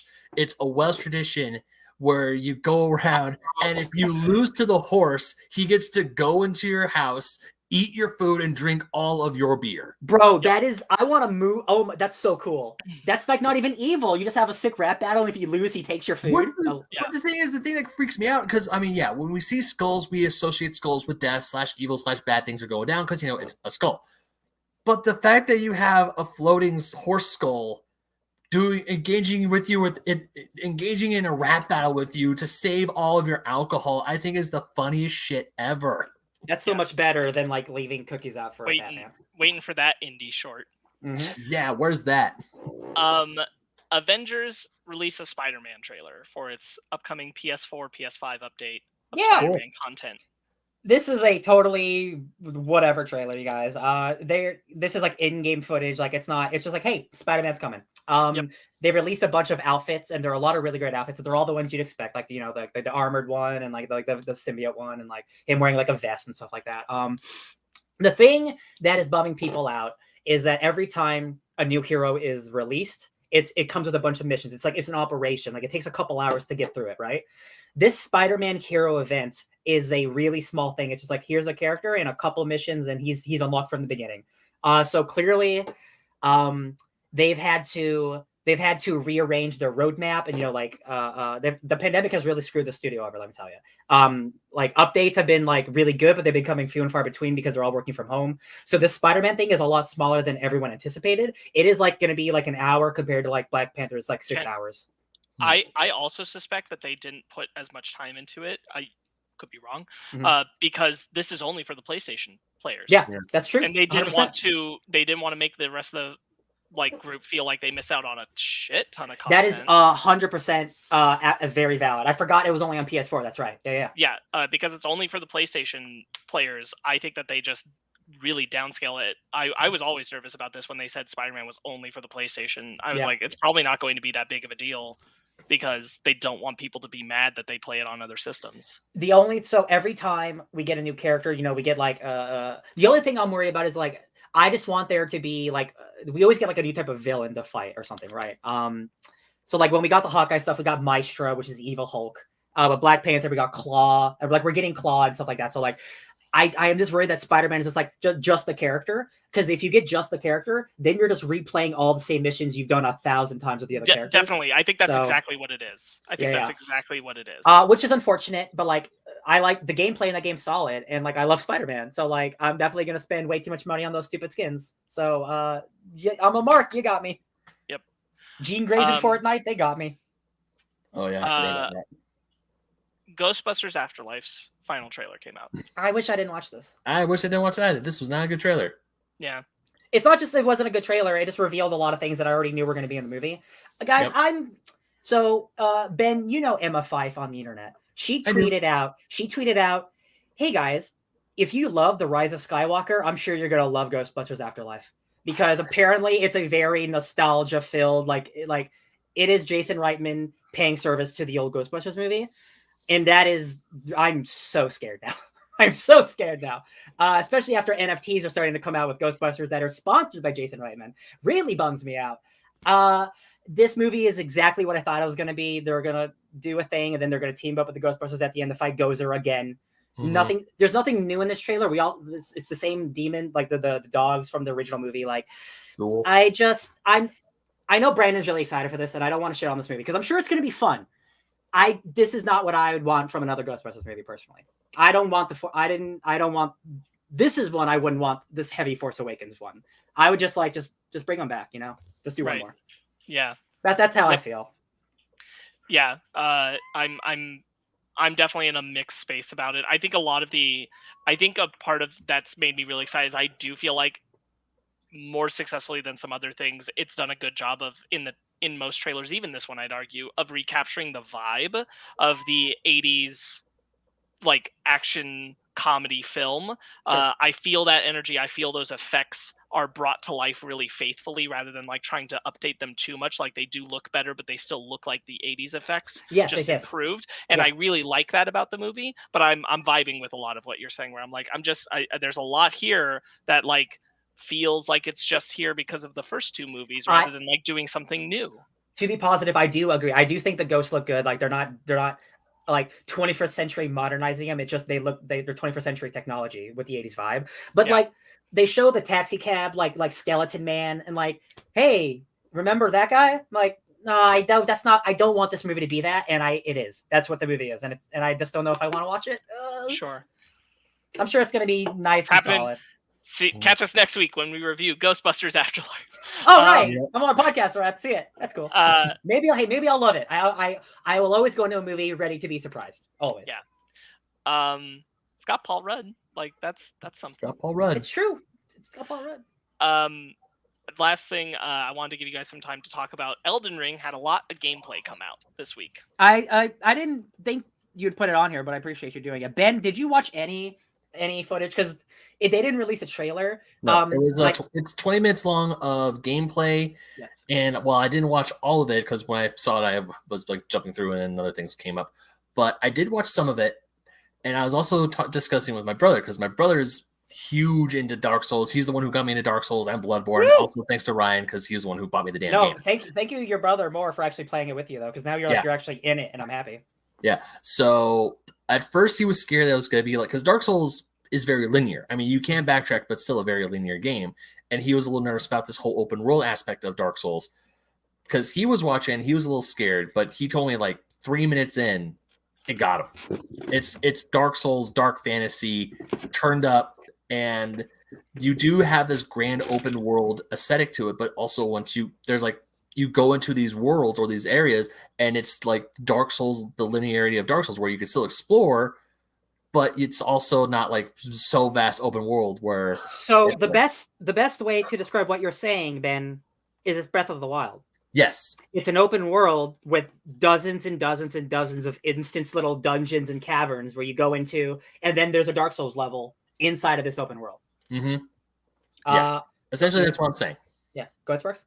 I was gonna say, like, I was both impressed and like intimidated by the breadth of what I was seeing. I shared the TikTok video to you guys, which is a guy watching it and going, "Oh, I just lost all my February. Oh, it's gone. It's all gone. It was taken away from me." It wasn't just a 20-minute video. Like there is an open beta stress test that like you had to sign up for. I didn't get in, unfortunately, but everyone on the internet has played this game for many hours now. And the fact is that this game is so big that they let people play this game for like 10 hours straight. They just sent an open code. this is without a doubt the biggest game they've ever made, not just in terms of breadth, but like depth as well. Like if you've played any giant open world game like Breath of the Wild, Skyrim, The Witcher 3, you know that like you can have an open world and have it be really dense. It just takes a lot of time. You know, big games take time, and they've been working on this game for a long ass time. There's horse combat. The thing that I'm really excited about is like they're just bosses. There are dozens of bosses just spread out across the world. In the first 3 minutes of the 20-minute gameplay, you run into a dragon, and that would just be a big ass boss in any Dark Souls game. But there is still like a linear story that you can tell. But it is the open world thing that I love. Of you can do whatever you want whenever you want. You might not be ready for it, but you can do it. Oh, Ben, you can jump. They have a jump button. Yeah, I saw. Oh my god! Like, holy shit, they jump. Exploration is always key in Dark Souls games, but it's not about verticality. It's always just about exploring nooks and crannies. This one, they took away a lot of the fall damage, and they made you jump. So they want you platforming. They want you exploring mountains and shit. Mm-hmm. I'm like, oh my god, this is. I've been waiting for this game for like my whole life. I'm so ready. Just like you mentioned Breath of the Wild a lot, but in Breath of the Wild, they gave Link a dedicated jump button, because the only other game where allowed Link to jump, where you had to push a button and he jumped, was Link's Awakening. You can attach a little feather in your cap that allows you to jump. You can't jump in Ocarina? No, well, you go to a thing and it automatically jumps. Oh, that's right. Okay. You don't. There's no button for you to make Link actually go hut, unless it's Breath of the Wild or in Link's Awakening, where you have the little feather in one of your item slots. In Breath of the Wild was a dedicated jump button for Link. Everything else, it was either you had to run to a ledge and then you jump from there. So, which means you never missed a jump unless you're really bad at aiming. Another thing I really want to focus on is in all of the From Software games, Dark Souls, Bloodborne, Sekiro, you have your physical, like, you know, swords and maces, and then you have magic. And they very much are disassociated, right?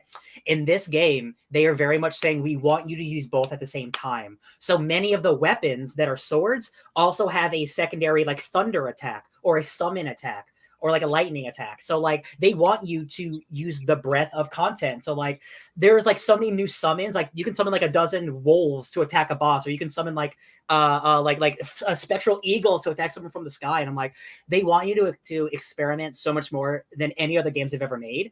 And I'm like, I am so excited. It was so hard for me not to watch just hours and hours of this game, because like I want to experience it myself. But it looks so good, and like these guys have never made a bad game. So I'm just like, February, you're right, it's gone. For me, the best part of that is because that's kind of like what my D&D character is. I mean, if I did play Dungeons and Dragons, that's why it's an Eldritch Knight, a knight who also uses magic. I love it when I like the hack and slash stuff, but using magic at the same time is just like, oh, you're all screwed. There's one specific thing that I saw where a guy had an axe, and if he used like the heavy axe attack, 3 spectral warriors with the same axe will go bing, bang, bong, and then you will connect with like a square of attacks on an enemy. Ooh.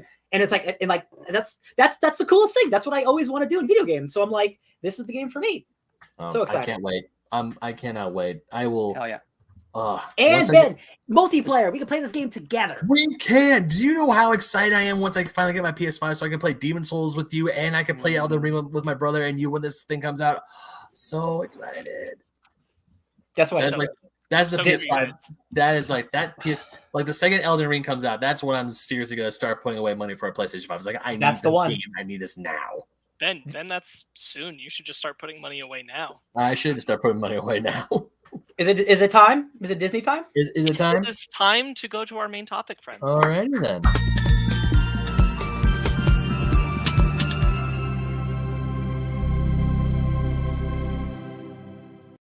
I forgot we had an intro for that. Welcome back, friends, to our main topic. It is full spoilers for Disney Plus Day, where we are going through more bread and butter, my friends.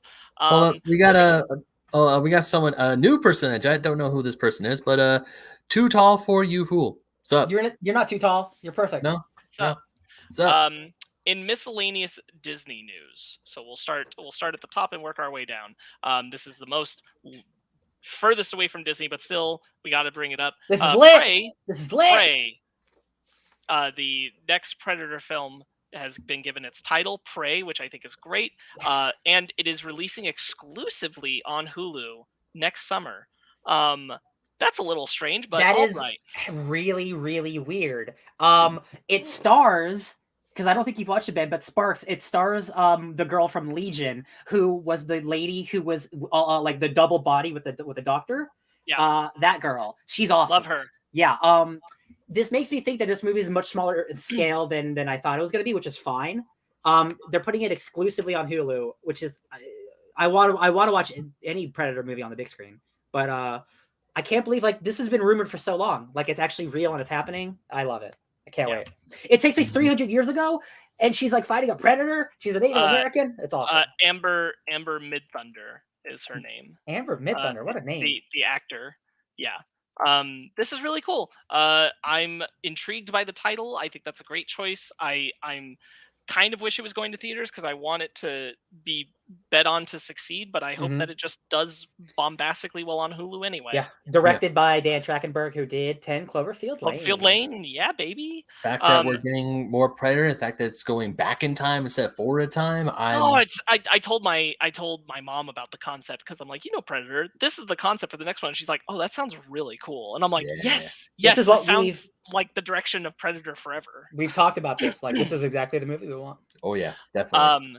Moving on to more actual Disney related news. Disenchanted, the sequel to Amy Adams' Enchanted film, was announced to be releasing fall next year. That's pretty much all we got. We got a logo, and it's coming out next year. There's going to be a lot of that, logos and dates. Wow, so that's what Disenchanted was. I was like, what the heck is Disenchanted? Okay. Disenchanted is the sequel to Enchanted, which also came to the Disney Plus service on Disney Plus Day. Cool. That movie's awesome. So I agree. I'm very happy that we're finally getting it. It's been long in the development pipeline. James Marsden's in it. We only know about Patrick Dempsey and Amy Adams for sure, but I strongly believe that Idina Menzel is back, which would mean James Marsden should be back as well. Good. Cheaper by the Dozen. Gabrielle Union and Zach Braff are coming to star in a multiracial reimagining of this comedy for March 2022, which is cool. I just feel like, why don't we just make a multiracial family comedy that's just its own original thing? Why are we doing Cheaper by the Dozen? Because people know the name Cheaper by the Dozen. That's the world we live in. Yeah. So that's happening. It's cool. That's cool that they're doing it. That's coming out very soon, so I'm sure we'll see a trailer at some point in the near future. I love Gabrielle Union. I won't watch this, but I like her a lot. Yeah. Spiderwick Chronicles. That book series is getting a new television series adapted for Disney Plus. That's really all we know. We got a logo. Remember that movie? You see that movie? Nope. I did see that movie. It was all right. But I remember seeing the book covers. Never read the books. This seems primed perfectly for Disney Plus. So just like I think that's cool. The Percy Jackson. Okay, I don't remember if we knew this, but the Pinocchio live action retelling for Disney is coming to Disney Plus exclusively. Fall 2022, not theaters, which I feel like I didn't know, and I'm kind of surprised by. Guillermo has a Pinocchio movie he's also working on. Yes, but this is the one being directed by Robert Zemeckis. It stars Tom Hanks, Cynthia Erivo, Luke Evans, and the voices of Benjamin Evan Ainsworth, Joseph Gordon-Levitt, and Keegan-Michael Key and Lorraine Bracco. I am shocked this is coming only to Disney Plus. Me too. Is this... Oh, it's Robert Zemeckis. This isn't like one of his weirdo movies where it's all like puppet people, right? No, I mean, like, man, this has Tom Hanks in it. Like, I would. This does not feel like Lady in the Tramp level. I would expect this to go to theaters, but it isn't, which maybe shows just more faith in getting subscribers on Disney Plus than needing to care about ticket sales at the movie theater, I guess. Yeah, I bet this is one of those where they weighed like, will this make a lot at the box office or will it be fine? Yeah. Yeah. How much do we need to have Disney Plus exclusives kind of thing? Yeah. Roderick Rules, a sequel to the animated Diary of a Wimpy Kid that is dropping on December 3rd, was confirmed for Disney Plus next year. That's cool. I do like that that last trailer that came out for Diary of a Wimpy Kid. I think that animation looks great. I'm really happy that they're already deemed so successful they want to put production on a sequel right away. I think I missed that trailer for Diary of a Wimpy Kid. Was that one of the... It was not part of this. Okay. We saw that trailer a while ago. You should go check it out. They made like a bunch of those movies, right? They made like three of them. They made 4 live-action Diary of a Wimpy Kid films. This animation thing feels like this should have been from the beginning. I think that those first 3 live actions are actually pretty good. Okay. I did enjoy them. I think that they've got solid comedy, especially for kids in it. But I do think like adapting the books into this animation style makes way more sense. Zootopia Plus, which we learned about at Investor Day, has now been confirmed for this coming year, 2022, with promo art. That's all. We just now know that it's coming out next year. We didn't know that before. It's called Zootopia Plus? It is called Zootopia Plus. So the whole thing is that it is a series of shorts about different like just isolating on, here's a story of like these people that live in Zootopia. Here's another story of like these people that live in Zootopia. It's a series of shorts doing that. So it's Zootopia Plus. Yeah. Okay. Tiana, which is the sequel series to Princess and the Frog, had some concept art put out. It's pretty cool. It gives me some hope, but because they said concept art, I'm not entirely convinced yet that they are going to stick mostly to the 2D animation for Tiana. I hope so. Rather than adapting her into something else. I think that the concept art looks beautiful. Stella Meggy from The Photograph will be director and writer of the new long-form musical series coming to Disney Plus in 2023, which we now have the year for. The series is set around Tiana going off on a grand new adventure as the newly crowned Princess of Maldonia, but a calling to her New Orleans past isn't far behind. Ooh, does she have friends on the other side there, maybe? It could be. I'm gonna go to the bathroom real quick because I don't have anything to say about these next couple. Sorry. Sounds good. Chip and Dale Rescue Rangers. John Mulaney and Andy Samberg have announced that the Disney Plus film is not a reboot, but a comeback, whatever that might be, implying continuation from the TV series. It is set to arrive spring 2022. The promo poster shot that they released also features a cheeky background image of a Darkwing Duck script in production. So who knows what that means? Yeah, I've absolutely no clue. I'm glad we're getting Rescue Rangers back. We got a little bit of them in DuckTales or in the new DuckTales. I mean, when I say a little bit, I mean they were introduced in that universe. So I mean, it was one of my favorite shows growing up as a kid. I absolutely love Chip and Dale and Rescue Rangers. So I mean, cool. But other than that, I'm waiting for a lot of this stuff. Like it's like, hey, we're doing Rescue Rangers. Cool. Let me see a trailer first. Right. Yeah, So- I'm much the same, and this is still, at least last we heard, this is a live action film, so I'm still not sure how I feel about that. That like Alvin and the Chipmunks look we might be going for. Yeah. That's also not like. Oh, excuse me. Hold on, Luna. Yeah. That's also not a show that's like steeped in a lot of heavy continuity. So like being a continuation, I don't know how important that is, but we'll see. Mhm. Yeah. The Beatles Get Back released a trailer. This is the Peter Jackson 3-part docuseries about the Hey, Beatles. Jude! Now this That one arrives November 25th. It's a 3-night event starting on November 25th. This one I'm really excited to watch.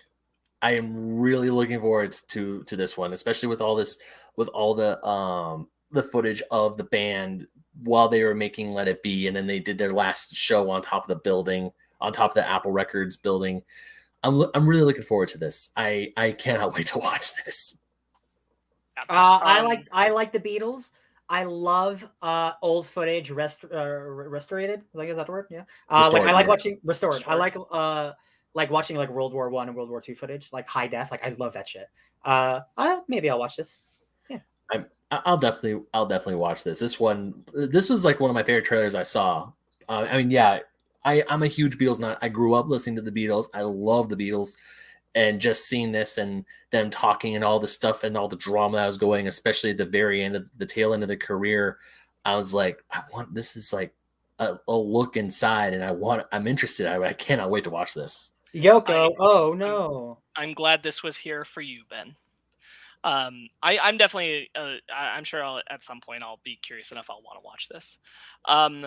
Willow released a little cast reel where Warwick Davis introduced the cast, and I thought this was actually really cute. I thought it was a fun little video, and we saw that Aaron Kellyman from Falcon and the Winter Soldier and Rogue One, sorry, not Rogue One Solo, is in the cast, as well as Tony Revolori, who plays Flash over on Spider-Man. Penis Parker. Yeah, I just thought this was a cute video, honestly. Yeah, that's all it really is, but I thought it was cute. I've seen Willow once a long time ago, and I liked it. So, like, I will probably revisit it. Is Val Kilmer in this one? I don't know. He was in that first one. I don't know if he's in this one. I don't think Yeah. he's been confirmed in the cast. Yeah, hot second. Too Tall is saying they're looking forward to Rescue Rangers. That's Oh, awesome. Nice. I'm waiting for a trailer, but I mean, hey, more Rescue Rangers. I'm not gonna say no. Yeah, no confirmation about Val Kilmer at the moment. Okay. Yeah. But I did like Warwick's energy. I thought this was very encouraging for his energy to come back to this role. I Good. just like that he seems to be having a good time. Yeah, good for him to come back to like because he is very much a side character actor. So it's cool Yeah. that he gets to return to his like one like big movie that he was starred in. Yeah. National Geographic released some stuff. The one that I wanted to talk about was just Welcome to Earth, which is the series following Will Smith as he does all these crazy adventure things. It's called where Welcome he's to learning, Earth. Yeah, where he's learning about things he didn't know about. I just like that this dovetails out of Will Smith having pushed himself into his fear zone. I talked about this during a Shark Week about a year ago that was released, a Shark Week special, where he wanted to challenge his fear of the ocean and fear of things like that. That ultimately led him to be so inspired he wanted to do this whole thing, which I think it's really funny that he did Shark Week with Discovery and then was like, yo, National Geographic, hook me up. So Will Smith is checking out the world, and I think it's cool. I love it. I love Will Smith. Yeah, I really, this looks cool. I love looking when they go to places like, hey, this is on our planet, and I like, man, it makes me just want to visit these things, and this is how beautiful our planet really is. So I'm all for it. Definitely. Sneakerella had a trailer. This is a Disney original interpretation of the Cinderella story with a twist, a lot of twist actually. I actually really like this trailer. I think it's a really inventive. I'm not saying like, oh, it looks like an incredible movie, but I do think it is like one of the most inventive reinterpretations of a fairy tale that I've seen. Yes, the people are really thrown off by the name. I don't think they're giving it a chance because of the name. I've definitely seen like this is like the worst thing I've ever seen. I'm like, really? It not. feels like, honestly, it feels like a Disney Channel original movie, and that's not a bad thing. Which it but is. As I was watching it, I was like, oh, because that's actually kind of a neat little twist on the Cinderella fairy tale that we know and love, where it's not the girl it's the kid, it's a guy who's designing sneakers. And I kind of dig that. And I do too. I think it's a great appeal to sneaker culture that is very, very strong. I think it's really artistically inventive. And like it had me more interested than a lot of other like reinterpretations of fairy tales. Like the only thing, like thanks to that episode of According to Jeff Goldblum, or The World According to Jeff Goldblum, I know about sneaker cons. Like if you told, like 5 years ago, if you told me there's such a thing that sneaker cons exist, I'm like, really? For shoes? Yeah. I'm hoping for the best for it. That looks it looks neat. The Proud Family, Louder and Prouder, released a trailer for its new sequel series. The animation looks great. Animation looks good. I'm glad the Proud Family's back. I absolutely loved watching that show as a kid. So I'm glad. I love that the entire show essentially got blipped because they've like gone 20 years into the future as far as technology, but they're only 2 years ahead from where the previous show left off. Wow, that sounds like another show we're going to talk about soon. Yeah. But I think it looks pretty neat. I think the animation looks really nice. I'm glad that this exists. I'm glad this is being made and put out there. Yeah. Also, I like how some of the characters got older too. Like Penny got older, and some of her friends, they show that they've gotten a little bit older as well. Yeah, so, they're all 2 years older. Yeah, but still, because when you sit, sometimes it's like you don't see progression when these shows kick back up. It's either just a brand spanking new timeline, or it's just like, oh, never mind about that last bit. So seeing some progression here, I'm still looking forward to it. Yeah. Baymax dropped a trailer for its series coming out, which is about Baymax going out and doing his job as a medical assistant. This was Steve. Cute. I'll take over the cafe. Man, when did that movie come out? Like a billion years ago? 2013. Man, I think. I could be wrong. I feel like right. This is like the Pixar make. This is Disney. Nope. This is Disney. Okay. I feel like with how big superhero shit is, like the Baymax thing should be so much more popular. Like it took 8 years to get this thing made. You know what I mean? Like I feel like that realm should be like mass marketed. They did make a Big Hero 6 TV series for like 4 seasons. There you go. There's the answer that I was looking for. Okay. Yeah. And this is, I think this is set after the end of that show. I think. Okay. But yeah, I thought it looked very charming. It's Baymax is one of the most huggable Disney characters ever, so like it's adorable. Moving on to Star Wars. There was not a lot of Star Wars, so let's talk about the weirdest one up front, which was posted and then withdrawn and then like weirdly leaked to, where you had to like go through a nook and cranny to find it on Disney Plus. But there's a sizzle reel for Kenobi out there, which you could also just look up on YouTube. Which I did. But Which I not did. officially released by Disney Plus, which is just strange. On YouTube, I mean. And it gives us some concept art and just them talking about stuff, and confirms the major thing it confirms is that Obi-Wan and Darth Vader are going to clash for sure with their lightsabers. Okay. You know, this I don't often do this, but I'm about to be like a stupid Star Wars nerd Yeah. because I Put those glasses up. Go.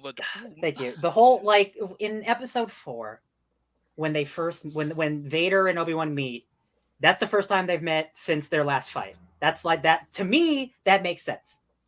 Emotionally, like I am the master. You know, like it's been so long. Like this is fan service, and it's gonna be cool. It's gonna be great. But this is something like this shouldn't for me. I don't want this. I don't need Darth Vader to fight old Obi-Wan Kenobi, because like that's just fan service to me, right? Like they don't have to meet. But like I'm glad Anakin's in the show. You know all that stuff. But like. This is one of those fan service things where I'm like, man, I don't need this takes away for me the period that they were apart. Like they had to build to that episode 4 moment, and now it's not going to feel impactful as much because they've already met before. You know what I mean? Yeah. But that's just me being a Star Wars nerd. So like, you know, whatever, it's cool. Yeah. Don't get me wrong. I thought about that as well, because I remember when Hayden Christensen was announced that he was going to be in Kenobi, we were all hoping it was going to be in a form of like the ghost of Hayden Christensen. Yeah. As like when we see Vader with him like before I have the high ground moment, the blood red eyes and just the sneering hate in him, just like kind of like speaking into Kenobi's ear, like you failed, all the Jedi are dead. It's like, you think this boy is gonna save your kind, or if I were making something like that. Like if I were being paid $1 bazillion, like I would want, if I knew Vader was in this show for real, I would have it that they'd never even meet. Vader is hunting somebody down that he's heard about, and they never even meet. He gets inkling of it, but he never actually finds them. That to me, that's drama, but also like people love to eat fan service up, so like it's not going to be that. I mostly lean in your area on it for sure, Ryan, because I agree. I think that it would be better if it were like the other thing that we see in this is it seems an Inquisitor. At least one will be in the show, which is great. I love it. But the idea that the Inquisitors are hunting and Vader's running them, and that we didn't need for them to come together, I lean in that direction for sure. I'm more interested in, like, because you're bringing Hayden Christensen back, I don't necessarily want to see him as Darth Vader. I want to see him in like flashbacks to him, or memories or dreams with Obi-Wan or something. Yeah. I would even be cool, like have the Inquisitors fight Obi-Wan Kenobi, but they don't know it's Obi-Wan. So they report to Vader, and he's like, yo, we fought some dude in the desert. He had a lightsaber. And he's like, could it be? No, it's impossible. And then episode 4 happens. He's like, oh man, that could have been you. But no, now they're just actually going to fight. And I'm like, nuance and fun. Who cares about that? Am I right, guys? Yeah, and it's weird because like that's the key part of the sizzle reel. And so like they're very much in the mindset of like, this is the big thing that people are going to care about. And I'm like, yeah, you know, listen, people love that episode 3 Revenge of the Sith fight. That's not Star Wars to me, so sorry. Yeah. Meanwhile, Under the Helmet, Legacy of Boba Fett, which is now on the service, also dropped its trailer. It's a cool documentary about the legacy of Boba Fett. Yeah, because even in the trailer, they mentioned that this character who had no screen time, very few lines, became one of the faces of Star Wars. Yo, he's got a cool look. Yeah, he does have a cool look. So I'm interested in watching this documentary, mostly because I know I've shat on Boba Fett a lot before, and now my tune has changed thanks to The Mandalorian and the trailer for the Book of Boba Fett. So now I want because even I was so like, why is this one character? But then of course you say, but Ben, you love Captain Phasma. How much of screen time does she have? And like, okay, now I see the effect. The look, there's like cool character effect, or it's like the character looks cool. You like him. Yo, Boba Fett's so much cooler than Phasma. Phasma's still my favorite. That's cool, man. She got dunked on twice. I'm definitely curious enough to want to watch that documentary. Moving on to Pixar. Pixar announced some documentaries. Feature-length ones for Lightyear and Turning Red are going to come to Disney Plus in 2022. That's pretty cool. That You don't is. get a lot of like that kind of behind the scenes on Pixar. Cool. Nope. And the only one we got was Making Pixar. It was the documentary that came out a few years ago. I mean, you get like a miniature amount for each film with like bonus Yeah. features and things like that, but not generally something that's focused on like a single Yeah. film. So that's cool. Just like on the films. Okay, yeah, because the one I'm Mhm. talking about was like on Pixar as a itself. Yeah, whole. I'm talking like Okay. like documentaries on just making a single movie, Oh, okay. which is what we're That's getting. good. I like that. Cars on the Road is a new series for Disney Plus that was announced. Owen Wilson and Larry the Cable Guy will reprise their roles for a new series of cross-country adventures that include That's good. Lightning and Mater getting a Mad Max makeover and encountering some dinosaur car bot things. I don't know. It looked cool. Cool. I mean, I like the whole road trip. Like one of the biggest things about if they go more into Route 66, that just make me happy because I did the thing. But yeah, there's a lot of other really cool road trip spots in the United States that are absolutely gorgeous. That it's like, hey, this is what's really cool that you can go and you can drive to in the continent of the U.S. So let's celebrate that, and I like that. Yeah, I think it's a good use of those characters to do something like that. I'm not surprised that Mhm. we eventually got a Disney Plus something with them. Mhm. Win or Lose, we had our first real look in the Pixar special that's on Disney Plus at Win or Lose, and I really like the art of it, and I love the idea of this series. This is Pixar's first dedicated television series. Ooh. What is it? I didn't see this one. I did not see this one either. Okay, guys. So if you watch the Pixar special, it's like 5 minutes. At the end on Disney Plus, this is their dedicated television show. We heard about it in Investor Day. It's about a Little League softball team. And Okay. each episode is like focused on a different player on the team and like how their imagination like takes over the way they interpret being part of the team and things like that. So like sometimes it's like from the mindset of the star player or the person who like absolutely admires the coach or the person who feels like they're maybe the useless run on the team, all this kind of stuff. And it's exploring through like vivid animation their imagination of how those events go. So like the kind of things you would picture as a kid of like how high the stakes are for a Little League softball game. It looks really good. I really love the art look for it, and this being Pixar's first dedicated television show, I've got a lot of hope for it. So when's that coming out? 2024? We don't have an official release date yet. So 2024. Probably. Let's move on to Marvel. IMAX Enhanced. In a partnership with Disney Plus and IMAX has led to 13 of the Marvel Studios films being given an enhanced viewing experience that opens the aspect ratio up to the IMAX standard on Disney Plus. I watched this. I watched some Doctor Strange. Nice. It's wow, the black bars go away, you can see more. Cool. It's still on my TV, so whatever. Yeah. It's not whatever. It's neat that the option is there if you're a person who really wants to see that IMAX extended aspect ratio and you care about that, then it's there. Yep. Okay. Bully for you. Marvel Zombies. Okay. One of our favorite episodes from the What If show has had a full series announced. Yes. I was negative until I saw everything else you're about to say. Okay, so the What If director Brian Andrews is also set to direct the new series, but with Robot Chicken alum Zeb Wells serving as head writer. So here's the thing: Robot Chicken is the thing they said. But Ben, do you know who Zeb Wells? Do you know who Zeb Wells? What he's currently writing? What is he's he the currently writer writing? he writes Hellions. Okay. He's one of the. He is the writer of the current Spider-Man Beyond comic, which is Okay. excellent. He's also he wrote one of the best New Mutants runs a couple years ago. I love this. My big problem with the What If show is the writing, and Zeb Wells is one of the best, not just writers but comic writers around. So like the fact that this gives me so much faith. Yeah. Yeah.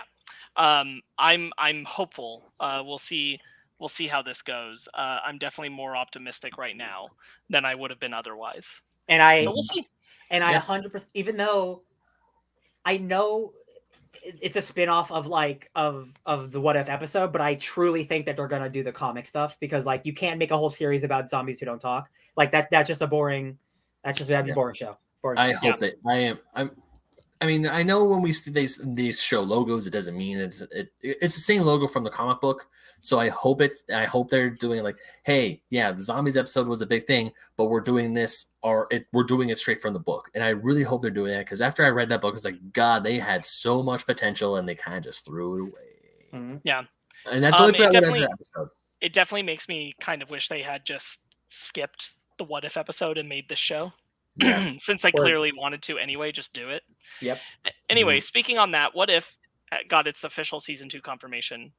That's it. It just All right. you knew it was coming. Now you know for real it's coming. Ooh, lights. Some new logos dropped. They're just new logos. We're just going to talk about them real quick. Ironheart, I Am Groot, and Guardians of the Galaxy's Holiday Special all got brand new logos. Yay, they're so shiny. I do like that Ironheart has a literal iron heart. Mhm. Also, Secret Invasion got its new logo with a really cool sci-fi look to it and a glimpse of a new look for Nick Fury. No, man, they're really letting him show his age now. Yeah. He's like stranded in space, or like he's like he can't shave. Boy can't shave. I really got like a the big Secret. beard and no eye patch. I really like the Secret Invasion logo. Yeah. I mean, it looks a little bit like the book, but at the same time, I just like how the colors and there's like little glitches here and there, or Man, like specks of color missing.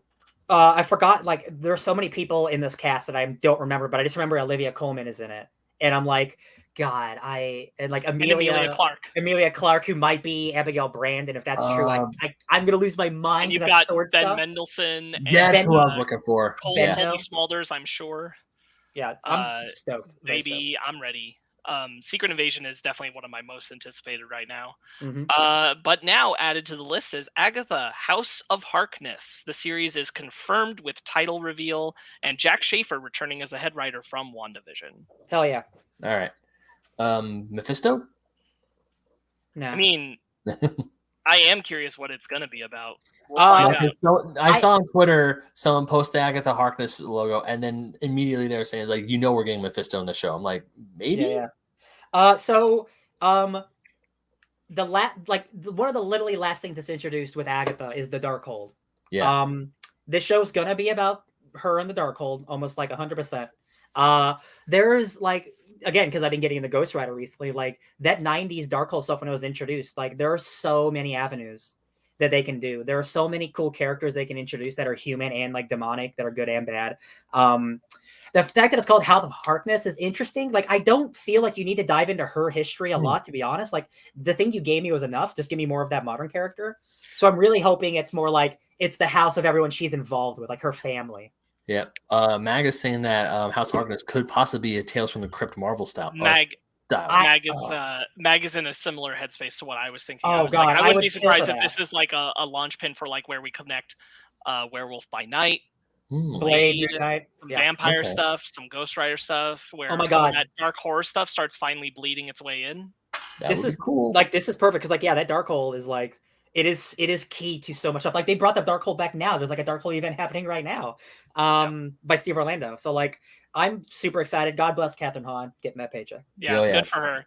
Can't wait to see more of her. Me too. I am excited Now- as all hell. That was rumored and then confirmed, and so was Echo. Ooh! That series was confirmed with logo reveal, and so Ooh, let I me tell mean, you guys, with Echo confirmed and Agatha confirmed, I think Wilson Fisk is in this Echo show. I'm not saying Vincent D'Onofrio is continuously liking tweets involving this stuff. That's that cheeky bastard. I'm just saying those rumors that Wilson Fisk is in Hawkeye because it ties to the Echo stuff was all rumored before any of this was announced. She has her own show now. Oh, this is true. 100% true. Her stuff is directly involving the Kingpin in the comics. Like, we won. I have a question for the teachers. What's up, bud? Who's Echo again? She's a deaf character. You're You're gonna meet her in Hawkeye. You're gonna meet her in Gotcha. Hawkeye, yeah. Like, she doesn't have a ton of appearances. She's the current host of the Phoenix Force in the comics. So Ben, just taking you back a bit, the rumors that we talked about a little while ago were that Echo was going to get a spin-off series from Hawkeye. It was going to have Wilson Fisk as the main antagonist and include some of the Daredevil cast, and ultimately lead to a Daredevil season 4. That's all part of that rumor, and that meant that Wilson Fisk was going to appear at the end of the Hawkeye season. Gotcha. That coupled with me very convinced right now that Charlie Cox is in No Way Home has me saying, oh yeah, it's all happening, baby. Kristen Ritter's back as Jessica Jones and She-Hulk. It's all happening, baby. Yeah. Even Mag agrees. Echo has ties with Daredevil. Okay, I am saying, educated now. Thank you, my friends. Yeah, she's definitely like one of the side characters who comes in and out of his continuity. But like, Echo was one of the biggest things to be confirmed because it by confirming there was an Echo series in development confirmed a lot of other things. It feels like even if it didn't, it did. this is awesome because this is even if there is no Daredevil Wilson Fisk comparison or like stuff in there, this is the quintessential Netflix street level show that we've been wanting. This is her fighting crime in New York City. So Right. like if it's not a pseudo Daredevil show, then like it is. That's awesome. Like yeah, we won. There was an extended look at Hawkeye in the Marvel Disney Plus special. I did not watch this because that show comes out soon. Me Okay. either. It's a cool shot. It's basically what I liked about this is because it's not a new trailer. We saw footage that we've seen from the trailers before, but then they just played an extended scene of one of the car chases. Oh, you know how much I hate watching scenes. I do. I still really like this. It's very much harkening back to the way that they filmed a lot of Daredevil, with the way they decided to film this. So, take that. I will friends. say everyone is from everyone who watches saying like, oh, the Haley Steinfeld is good. Is the casting is just it's going to be the bee's knees. Like I'm so excited. I also really love the energy between her and him that we get in this scene. Honestly, Beautiful. I liked watching this more than I liked watching most of the trailers, except for the first one. Cool. So big news: Spider-Man freshman year. It will be tied to the MCU while also evoking Marvel's deeper history with an aesthetic approach that, according to a press release, celebrates the character's early comic book roots. This is an animated show that will follow Peter Parker on his journey to becoming Spider-Man in the MCU, suggesting the show might dramatize this Peter's origin story. Something the live-action movies with Tom Holland bypassed entirely. Sparks, I got 2 words for you. What are those 2 words? Those Uncle Ben are Uncle Ben. Jeff Trammell, writer and actor on the Cartoon Network series Craig of the Creek, is the head writer for this. Craig of the Creek is a fantastic show. I think this is excellent. I'm really glad that he's in charge. This gives me a lot of faith in it. I think Ryan's right. Uncle Ben is now on the table, at least to be talked about, if not seen. It also makes me think Uncle Ben might be making an appearance in No Way Home, friends. Yeah. Ooh, I'm really excited for this. I think this is a really cool idea because there is that like 6-month period that we don't know about him becoming Spider-Man. I think this is a really cool idea, and like doing like 60s comic book stuff. Like I think this is a really cool idea, and like I haven't watched Craig of the Creek, but I texted you after I saw this because I'm like, I know that show is like really popular and has fans. Yeah. So this makes me think that like, okay, they got someone who has good like animation pedigree to get behind this. Yes, I think it's a great choice. Mag is all like Bonesaw. I'm like, I don't think Bonesaw's gonna be. He's ready. When the logo is revealed, we see a little rip of it, and we see an animation figure of Peter Parker. If that's what the animation looks like, I'm already here. I'm sold. I love it. Yeah.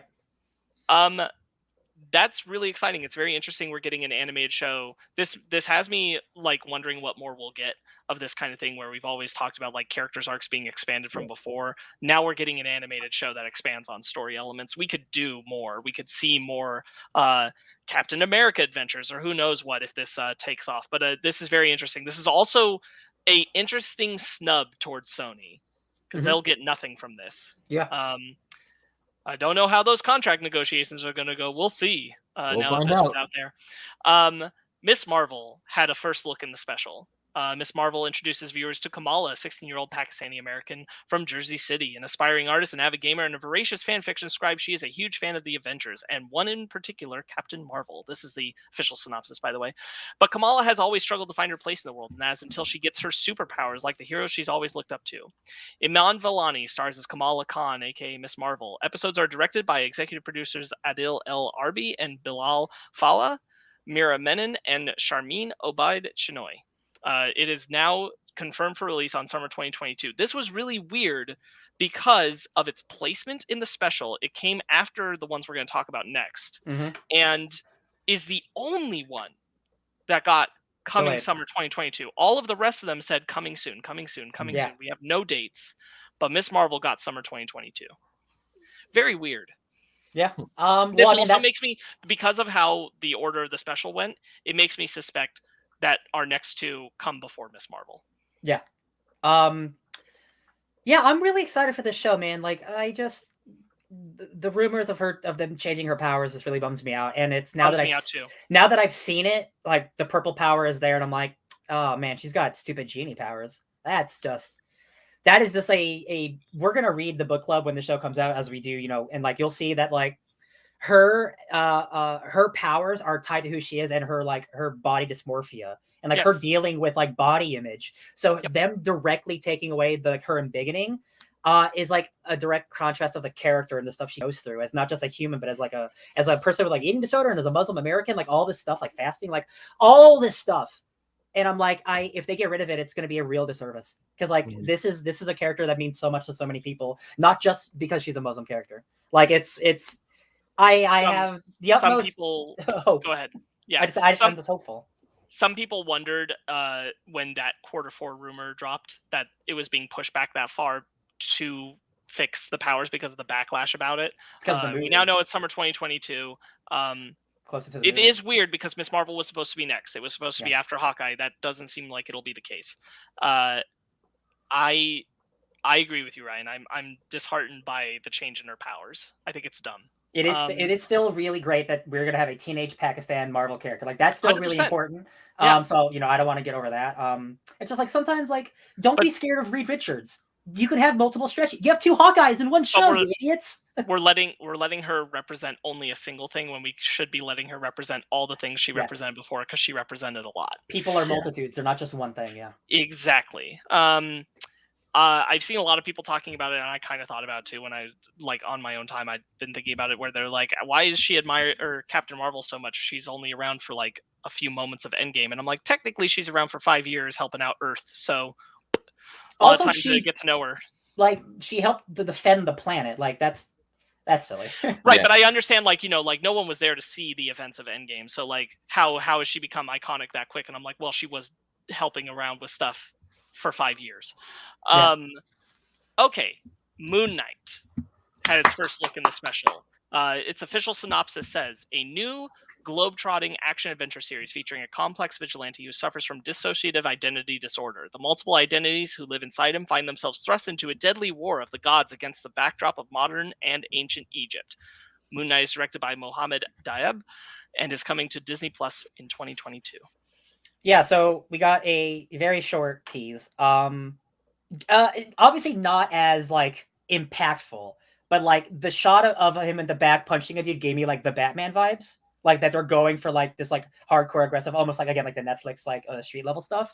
Oscar Isaac's doing a weird accent with one of his characters. Yeah, I didn't think that was Oscar Isaac for a second when he was talking. He's doing a weird British accent for I think one of his personalities, and I don't know if it works. It doesn't, but still, seeing Oscar Isaac is like, yes, I love this so much. Believe it or not, the next show we're going to talk about, I'm more excited for now that I've seen what it looks like. But like, I love Moon Knight so much, and like the fact that he looks like he's wearing different, like we see him in like his Mr. Knight outfit, but also like the traditional like hooded Moon Knight outfit. So like, he's going to be wearing different outfits, different personalities. Yes, I'm really stoked. Oh yeah, I am too. I also agree with you. I was even more pumped with this next one. She-Hulk had a first look in the special. The new comedy series is coming to Disney Plus in 2022, written by executive producer Jessica Gao and directed by executive producer Kat Coiro and Anu Valia. This looks so good. Just the show looks so good. The show looks so good. Not too bad happy about the logo, but whatever. No, why are you mad about the logo? Because if you've ever seen a law show on any ABC, CBS, that's exactly what it looks like. It is making fun of law shows. That's the point of it. All right, I just like the colors of the last one. Okay. No, I get it. No, I'm not going to sue you because I can't afford it. But I'm just saying, like, people are getting mad over this, and like, guys, they're making fun of a law show. That's the entire point. When I say I'm mad about it, what I mean is I'm like, whatever. But the show itself, I'm super looking forward to because that looks so damn good. She was Deadpool before Deadpool was breaking the fourth wall. Like, she's going to be talking directly to the camera. I like. Obviously, we haven't seen the full scope of it, but like she isn't as big as a Hulk. She is a slightly bigger, like a Green Lady. But they got her wearing sexy outfits, and I'm like, all right, cool. They know what they're doing. Awesome. They have a faithful recreation of her comic look, very clearly. It looks like it's gonna pop really well. Her green is notably a brighter green than the Hulk, as it should be. Yeah, I'm so excited. I love Tatiana Interesting. Maslany. I love the energy. Yeah. Professor interesting, yes. Hulk, Professor Hulk, yeah, and Mark Ruffalo. And also no arm and sling. Also Norman Sling. Yeah. Norman Sling. So I wonder enough times It passed. could be he could get the arm in a sling in this show. It could happen. A lot of. What do you mean? Wait, no, what? The arm is in his sling because of Endgame. Oh yeah, that's right. I forgot about that. So he no longer has it in a sling. Just enough time so has some probably stuff has passed. happened. Oh yeah. Oh damn. I forgot about. Never mind. Forget I said a anything. whole Forgot about that. Endgame happened. Yeah. It's been a while. We're gonna get Tim Roth's Abomination. I'm very pumped for the show. I hope the show is soon. I can't believe that we're getting an Ally McBeal fourth wall breaking She-Hulk show. That's a law procedural. Sometimes put the Netflix characters on the board and oh my gosh. I'm just saying, all these freaking Netflix people are Kristen Ritter posted on Twitter, got my Jessica haircut for no reason. What are you doing? You know what you're doing. You're lying. You're lying. You're lying. You lying liars. All right. And then the biggest surprise of them all, hands down, is X-Men 97. X-Men 97 will be a continuation of the beloved 1990s X-Men animated series that ran for 5 seasons on the Fox network from 1992 through 1997. Beau DeMayo, who wrote Netflix's animated The Witcher spinoff, Nightmare of the Wolf, will serve as head writer on X-Men 97. Also consulting on the new series are X-Men the Animated Series producers and showrunners Eric and Julia Lewald, plus original series director Larry Houston.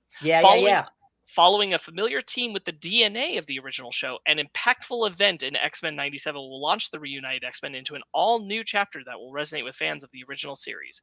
Featuring the voice talents of original X-Men the Animated Series cast members including Cal Dodd, Lenore Zann, George Buza, Alison Seeley-Smith, Chris Potter, Catherine Disher, Adrian Ho, and Christopher Britton. Some cast members of X-Men 97 will reprise their original roles, with others voicing entirely brand new parts. X-Men 97 will also welcome a number of new voices to the cast, including Jennifer Hale and Iwa Buachi, Ray Chase, Matthew Watterson, J.P. Karliak, Holly Cho, Jeff Bennett, and A.J. Locasico. So, first of all, they announced it on Twitter with a meme of the Wolverine looking at a picture. Yes, so good. So we missed you too. They already got me in the bag. Yeah. Before I get to how excited I am for this, there is trepidation that because now that Disney owns the X-Men, that they're not doing anything to further the X-Men line. They are going back to something that's nostalgic because they're not ready to move forward with the X-Men, in the way that they do with all the other characters, right? So they're doing this stopgap show. That's X-Men 97. It is not new stuff. It is still going to be old stuff. I don't think that's necessarily going to be true. I don't think why are they only getting limited to the couple of years that the show wasn't on the air? Because X-Men 97 is referencing the year the newest season would have came out in 1997, right? So that's the thing. There is no reason that they can't use the next 25 years of comics, just putting them in the 1997's aesthetic. Right. That's what they did with the Secret Wars 90s tie-in comic. There's no reason that we can't do an arc from 2005 just in the 1997 aesthetic. So I think people are going a little crazy. I think this is awesome. I'm very excited. I'm very excited. I'm very intrigued. I'm very encouraged. The show is set to premiere in 2023. It's interesting that this is a Marvel Studios specific project. Everything else Marvel Studios is specifically tied to the MCU. This will not be. This is an animated show, not having anything to do with the MCU, which implies, I think, that the future of Marvel animation is now with Marvel Studios, and we're not going to be seeing any of the Spider-Man on Disney XD or Guardians of the Galaxy. Those shows will pass on, and when they're all over, we are now living in a Marvel Studios on Disney Plus animation world, which could mean we might get a revived, dedicated Avengers show on the level of Earth's Mightiest Heroes or something like that, which I'm all for. I think that they need to take more advantage of the animation. So if Marvel Studios animation thing is now expanding beyond just, they were saying they wanted to do more Marvel projects in animation, the fact that they created their own studio division and are doing things that are not just MCU related now makes way more sense to me. Absolutely, yeah. It is only a matter of time before, there are contracts and these shows have to run their course. That they're the ones that are on now, but I fully believe they want everything in house, quality control. The Spider-Man news and this X-Men news, and I'm like, oh, they care. I mean, I always know Disney cares, but they know what they're doing. This is great. This is great. Yeah. Yeah, I have a lot of hope and faith in this, especially with so many of the originals back on board to see it through. And I agree with you, Ryan. Like, there's a lot in that hint of the synopsis piece that we get, following a familiar team with the DNA of the original show. An impactful event in X-Men 97 will launch them into a new chapter, resonating with fans. That's pretty. It's pretty pointed language. Yeah. So we'll see. Like, I wouldn't be shocked if there was an event. Bendis did an event called Battle of the Atom, where he brought the X-Men from the past to the present to show that evil Cyclops, like, hey, young Cyclops, tell your old self that you're bad, so the future won't be as bad, right? I can imagine like X-Men from the future coming to 1997, going, we gotta fix this shit, and then it's just all new continuity, just telling the same stories that we have, but in new ways. The fact that anything X-Men is coming out like this soon after getting purchased is really great. That means that again, like they don't want to wait; they want to capitalize. Right. This is a good way before the actual new X-Men MCU stuff starts happening. Right. That's it, my friends, for our Disney Plus Day discussion. A lot of things, a lot of Logos, interesting marketing decisions and logos, and was the hype worth it? Who knows? But there's some really cool news. I think we talked about some fun stuff that I'm definitely looking forward to. There's a lot of good stuff in there. Yeah. Because I am running against the time clock here. But definitely not the impact of last year's, but also like again, much like DC fandom last year, like it's really hard to redo that first wave of excitement, right? Like when you announce so much stuff, the next year just won't be as exciting because you're just like re-saying those same things. Of course, there's new stuff here, but like it's almost like they put themselves in a corner when you start so hard. You know? I think the challenge here is just marketing a day of marketing, and just have a day of marketing. Just do it, and don't have us spend like about a month going, just wait for Disney Plus Day when we're going to make some stuff happen. And it's like everybody gets too hyped about that kind of thing. Yeah, it's true. Yeah, definitely the hype for like I knew it wouldn't be as big, but like it is. Like I am genuinely footage. You know? I am genuinely shocked about the Star Wars stuff. The fact that like Andor didn't get a release date or a trailer, that we didn't get anything about. That worries me more than anything. Yeah, it does worry me, and I'm like, how did we not see like just one trailer for like this next Star Wars thing after? Or just like, hey, we're hard at work in post-production. Thanks for that. Like I think that's part of the thing too. Is like I don't mind like if you're gonna do a bunch of logo stuff, but I'd like to hear from like the people working on it just a little bit to even like have them come on in like the Marvel special and be like, oh, we can't show you anything from Ironheart, but let me tell you, like here's our lady playing Ironheart and like what's going on, so many... like how passionate she feels about it and that kind of thing. And I'm like I know that's not a lot to like be newsworthy, but it's at least more impactful than just going boom Ironheart. It's crazy to think that we saw more from Kenobi. And that show, like that, like in Andor's, like was announced like way before that. Yes, that's crazy. Yes. Yeah, that's weird. That makes me worry. Yeah. Yeah. Anyway, enough on that and all that marketing, my friends. Let's move on to our book club. From Marvel to DC.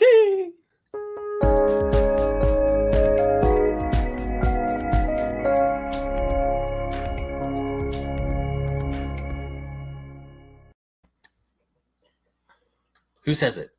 Who says the book? Oh, because it's my book club. I guess I'll take it away.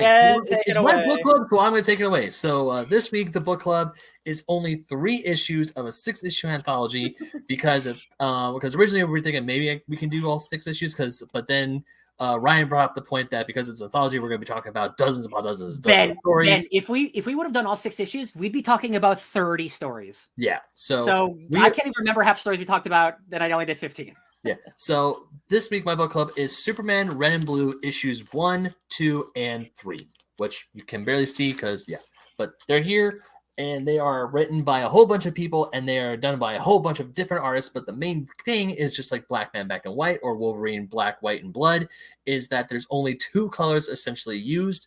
It is, and I mean different hues, yes, but it is the color red and the color blue, Superman's primary colors. Notably, there's also Wonder Woman Black and Gold. Out right now doing the same thing. Yeah. So, gentlemen, what did you think of these issues? Overall, I love them. Yeah, overall, like I don't think there was a bad story. There's varying levels of how much that I like them. I gotta say, I do think the first issue probably has the strongest stories for me. But like I liked all of them, especially there is the one with the space rock monster. I like that one a whole lot. But the first issues with Superman going to go talk to the war criminal and Superman dealing with the mother who's overdosed. Like those are Superman stories that we just never get in the regular Superman book. Like Superman being he's obviously a human being in those books, but like him dealing with humanity and not punching anything, just him conversating and being a journalist. It's the stuff that I really love. So like reading this, I loved it. I had a great time. The mom with an overdose story in particular, The Measure of Hope, which was by Brandon Easton and art by Steve Lieber. Hell yeah. That one I thought was extraordinarily good. That panel when it shows the moment where he came in on his mom and like the glass is shattering down onto him. Yes. Just brilliant art and a brilliant little Superman story. I no joke, like addiction is something that's like really personal to me. So like anytime I see that in a story, I like gravitate toward it. But like you never see this in a Superman story because what's a god have to do with addiction, right? They never tackle it because it's too hard to. How do you tackle it? And the way that they tackle it, it's like Superman, you can't save everything. Like that's just the way it is. Like maybe you could have stopped the drug dealers who did the thing, but like at the end of the day, like it's sometimes it just sucks and just like thanks for being here. And that's like that is so much more emotional than any big punch he could ever do. You know what I mean? Yeah. I think. Oh, sorry. Were you gonna say some Sparks? I was gonna say there's a handful of stories that are about somebody saving Superman. Usually normal people coming to Superman's aid or anything, and I think all of them are pretty good for their own reasons. I think they're all unique takes on that premise, and I like them a lot. I especially like the one with Charlie. Yeah, the third issue, that's about I'm looking at that one times, right now. Yeah, the amount of times he's been saved and the times that he saved. Yeah. Keeping the counter on there. I thought that's really a sweet one, but I also really love The Boy Who Saved Superman, which is Wes Craig and oh my god, I love it. Where he's just struggling to get Superman back up into the view of the sun. I thought that was really good. Oh my god, and like he gets a prosthetic arm. And Superman's like, as Clark Kent is idolizing him when he comes in to interview for a job. So yeah, Wes Craig, who is the artist for Deadly Class, he's the artist and writer for this one. But at the end, the character has a plastic or robotic arm, and he's like, "Oh, you got a good grip," and so does Clark. And he's like, it's like he knows he's Superman, and like he's become kind of super in himself. And I'm like, oh my god, this is like, I just want Superman to always be like this. Like I never want him to throw a punch ever again. You know what I mean? Like, of course he has to, of course. So as much as I love the first story was definitely one of the things why I like this anthology is we look at Superman differently. Like Superman being a detainee as a war criminal in a war-torn Soviet state is something you never think about because it's like Superman can easily get out of there, but then it's like, oh, he was a captive. And then him going like he wanted to like heat ray the guy who's captor and all this other stuff was just damn. And then he's like, no, what I love about anthologies like this is that we still look at the character and what the character truly is, and he is truly a symbol of hope, and that he is a nice guy, and he will find ways to help people. My favorite stories are actually in issue 3, and it's the first and the last one of the issue, Deadline and Little Star. I want to talk about Deadline first. Deadline is written by Jesse J. Holland, and it's drawn by Laura Braga. I love Deadline. Art. Which one is that one? I took a bunch of things. It's the one with Bruce Wayne and Diana. Oh yeah, the dinner date. Yeah, the dinner date. So, what I love about Deadline so much is that it brings in the light of how Clark as Superman juggles his job at the Daily Planet, his job as Superman, and also him trying to make dinner with his friends. And I love how both Bruce and Diana have a little bet going on whether or not he's going to make it for dinner. And then the whole time, it kind of reminded me like most of the dialogue is between Diana and Bruce. And I love how it's like, oh yeah, but Clark does this, but he's Superman. He's polite. And he bet. There's a picture. There's a shot of him taking selfies with fans and shaking hands with the firemen I also like how the guy's like, I put them in my boxes. It's like, dude, even though I can't see through it, that's like easy. I can see all the bombs. Dude, that is brilliant because it is so true. Because if there's like 1,000 things and there's one thing you can't see, he's like, oh, well, there it is. I've never thought of that. Villains are so stupid. I love it. If you think about it, it's like, wow, because it's like, yeah, I can't see through lead, but at the same time, it's like, oh, I can't see through lead. There it is. I'm gonna go get it. And even the look on the would-be bomber's faces is just like, yo, man, The story where the imp from the fifth dimension took all the color. Human That Colors. was- Incredible. that was- Incredible. Dan Waters and Danny. Danny. for art. Oh, beautiful. Yeah, Oh my god. incredible. That was- Superman truly is served at his best when it's like a representation through the views of humanity about Mhm. what he inspires and things like that. Yeah, I think Yeah. it's so good. I'm a little bummed Brandon wasn't here to talk about because one of his favorite artist writers, James Stoke, did Little Star, and that's the one with the giant alien creature at the end of issue 3. Dude, Yeah.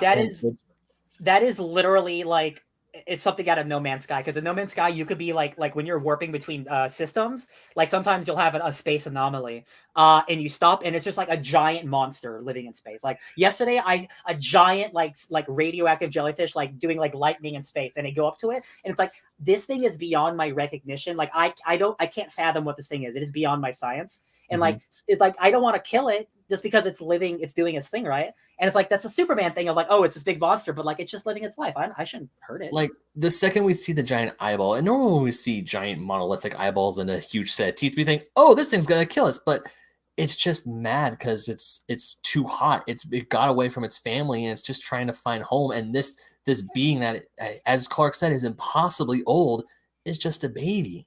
Yeah. And then when he finally connected and helped, it's like, oh, it just needs to cool down, literally cool down. And then it did the whole mind meld thing. And then Superman's like, here, because he thought the satellites were its family, the creature. Yeah.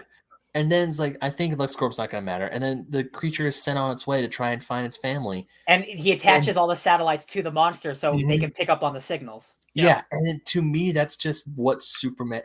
I said it before, I'll say it again. Superman will always be my favorite superhero, not because of the powers, but because of what Superman is supposed to represent in humanity as a people. Yeah, like the best of us. Like every single time someone says, "Oh, Superman's lame. He's too boring." I will like, why?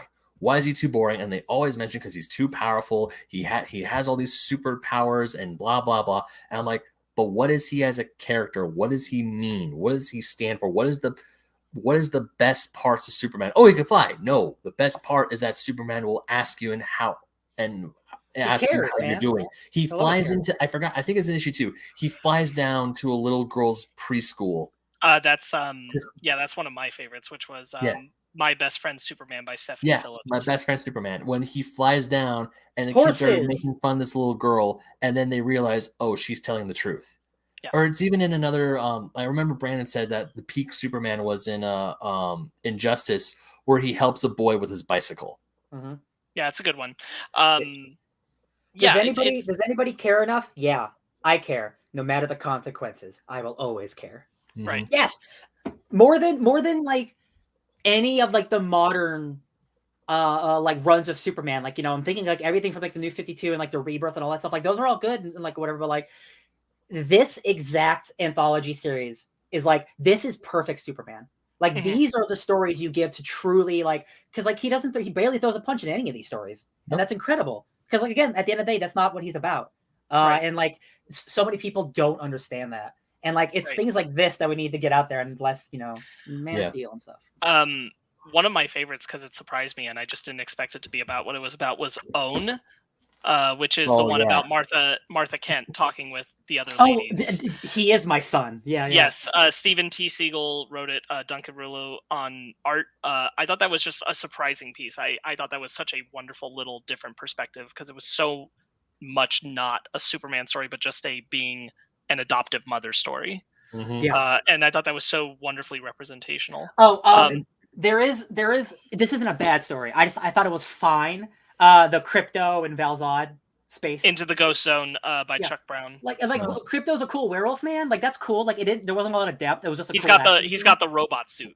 Yeah. That's hella cool. But like out of all these stories are super impactful, and that one's kind of like, cool. Yeah, it does say at the end question mark. So I wonder if it's supposed to spill into something else. Yeah. Now I'm okay with. Now I agree that story was also kind of fine, but I like how they brought in Valzad, because I feel like after the New 52 and that Earth 2 run kind of died, Valzad was kind of swept under not swept on the rug. They just don't use Valzad anymore. And I'm glad that they just said, we'll give Valzad a story, because I love that. I love Valzad. I think Valzad's a great Superman. Sure. And the fact his own movie soon. Yeah, and the fact that they're doing something different, I'm like, cool, because maybe because once again, we only read the first 3 issues. Maybe in issue 4, 5, or 6, there could be a Calvin Harris, the president Superman, who's also African American. Mhm. And there's a story about him. There could be a story about Superwoman, as in like the gender when in that universe where Superman is actually Superwoman. You know, the gender swap one. There could be a story there. I mean, just about Lois, about Jimmy, like it's Yeah. as long as it's tangentially related to Superman, it works. Yeah. I also just really enjoyed the premise of Something to Hold On To, which was Nick Spencer, the one where Superman's giving a field trip in the fortress. Yeah. I like that one. But one moment that I truly adored is in Patience by Dan Panosian, which is where Lex is trying different ways to get the red K on him. It's and so he's like, good. oh, see if I get far enough away, the red K doesn't affect me. And he's like, great, now I will make it so that it affects you at far perimeters and it's super enhanced. And he just zooms right up to him and destroys the gun and smiles. So and Lex is just getting frustrated. And he's like, just put it away. It's not working. Yeah, all these were really fun. Yeah. Yeah. Yeah, I took a Lex one. Yeah. Oh, the boxing match. Oh my god. Yes, And, that's like, in the he Patience, depowers yeah. them. Yeah, and he's like, superpowers don't make you tough, experience does, and he punches Yeah. Lex in the face. And I'm like, it's so good.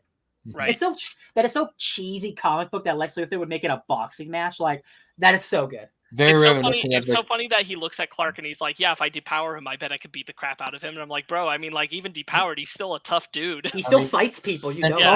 That's also very reminiscent of the special Superman comic where he was depowered and he fought Muhammad Ali. Yeah, 100%. Yes. Also, Superman Up in the Sky by Tom King. He has a boxing match in there. Or He whatever. does. Actually, I don't know. I only got 2 issues. That I never finished that. I should probably finish that. I really like these. Yeah. I'd read the first one already, but it was nice Same. to revisit it. Yeah. Superman Red and Blue is a cool thing. I think this is just a cool thing that they're doing with the characters in general. Yeah. The Wonder Woman ones as well. Yeah. It was Red fun.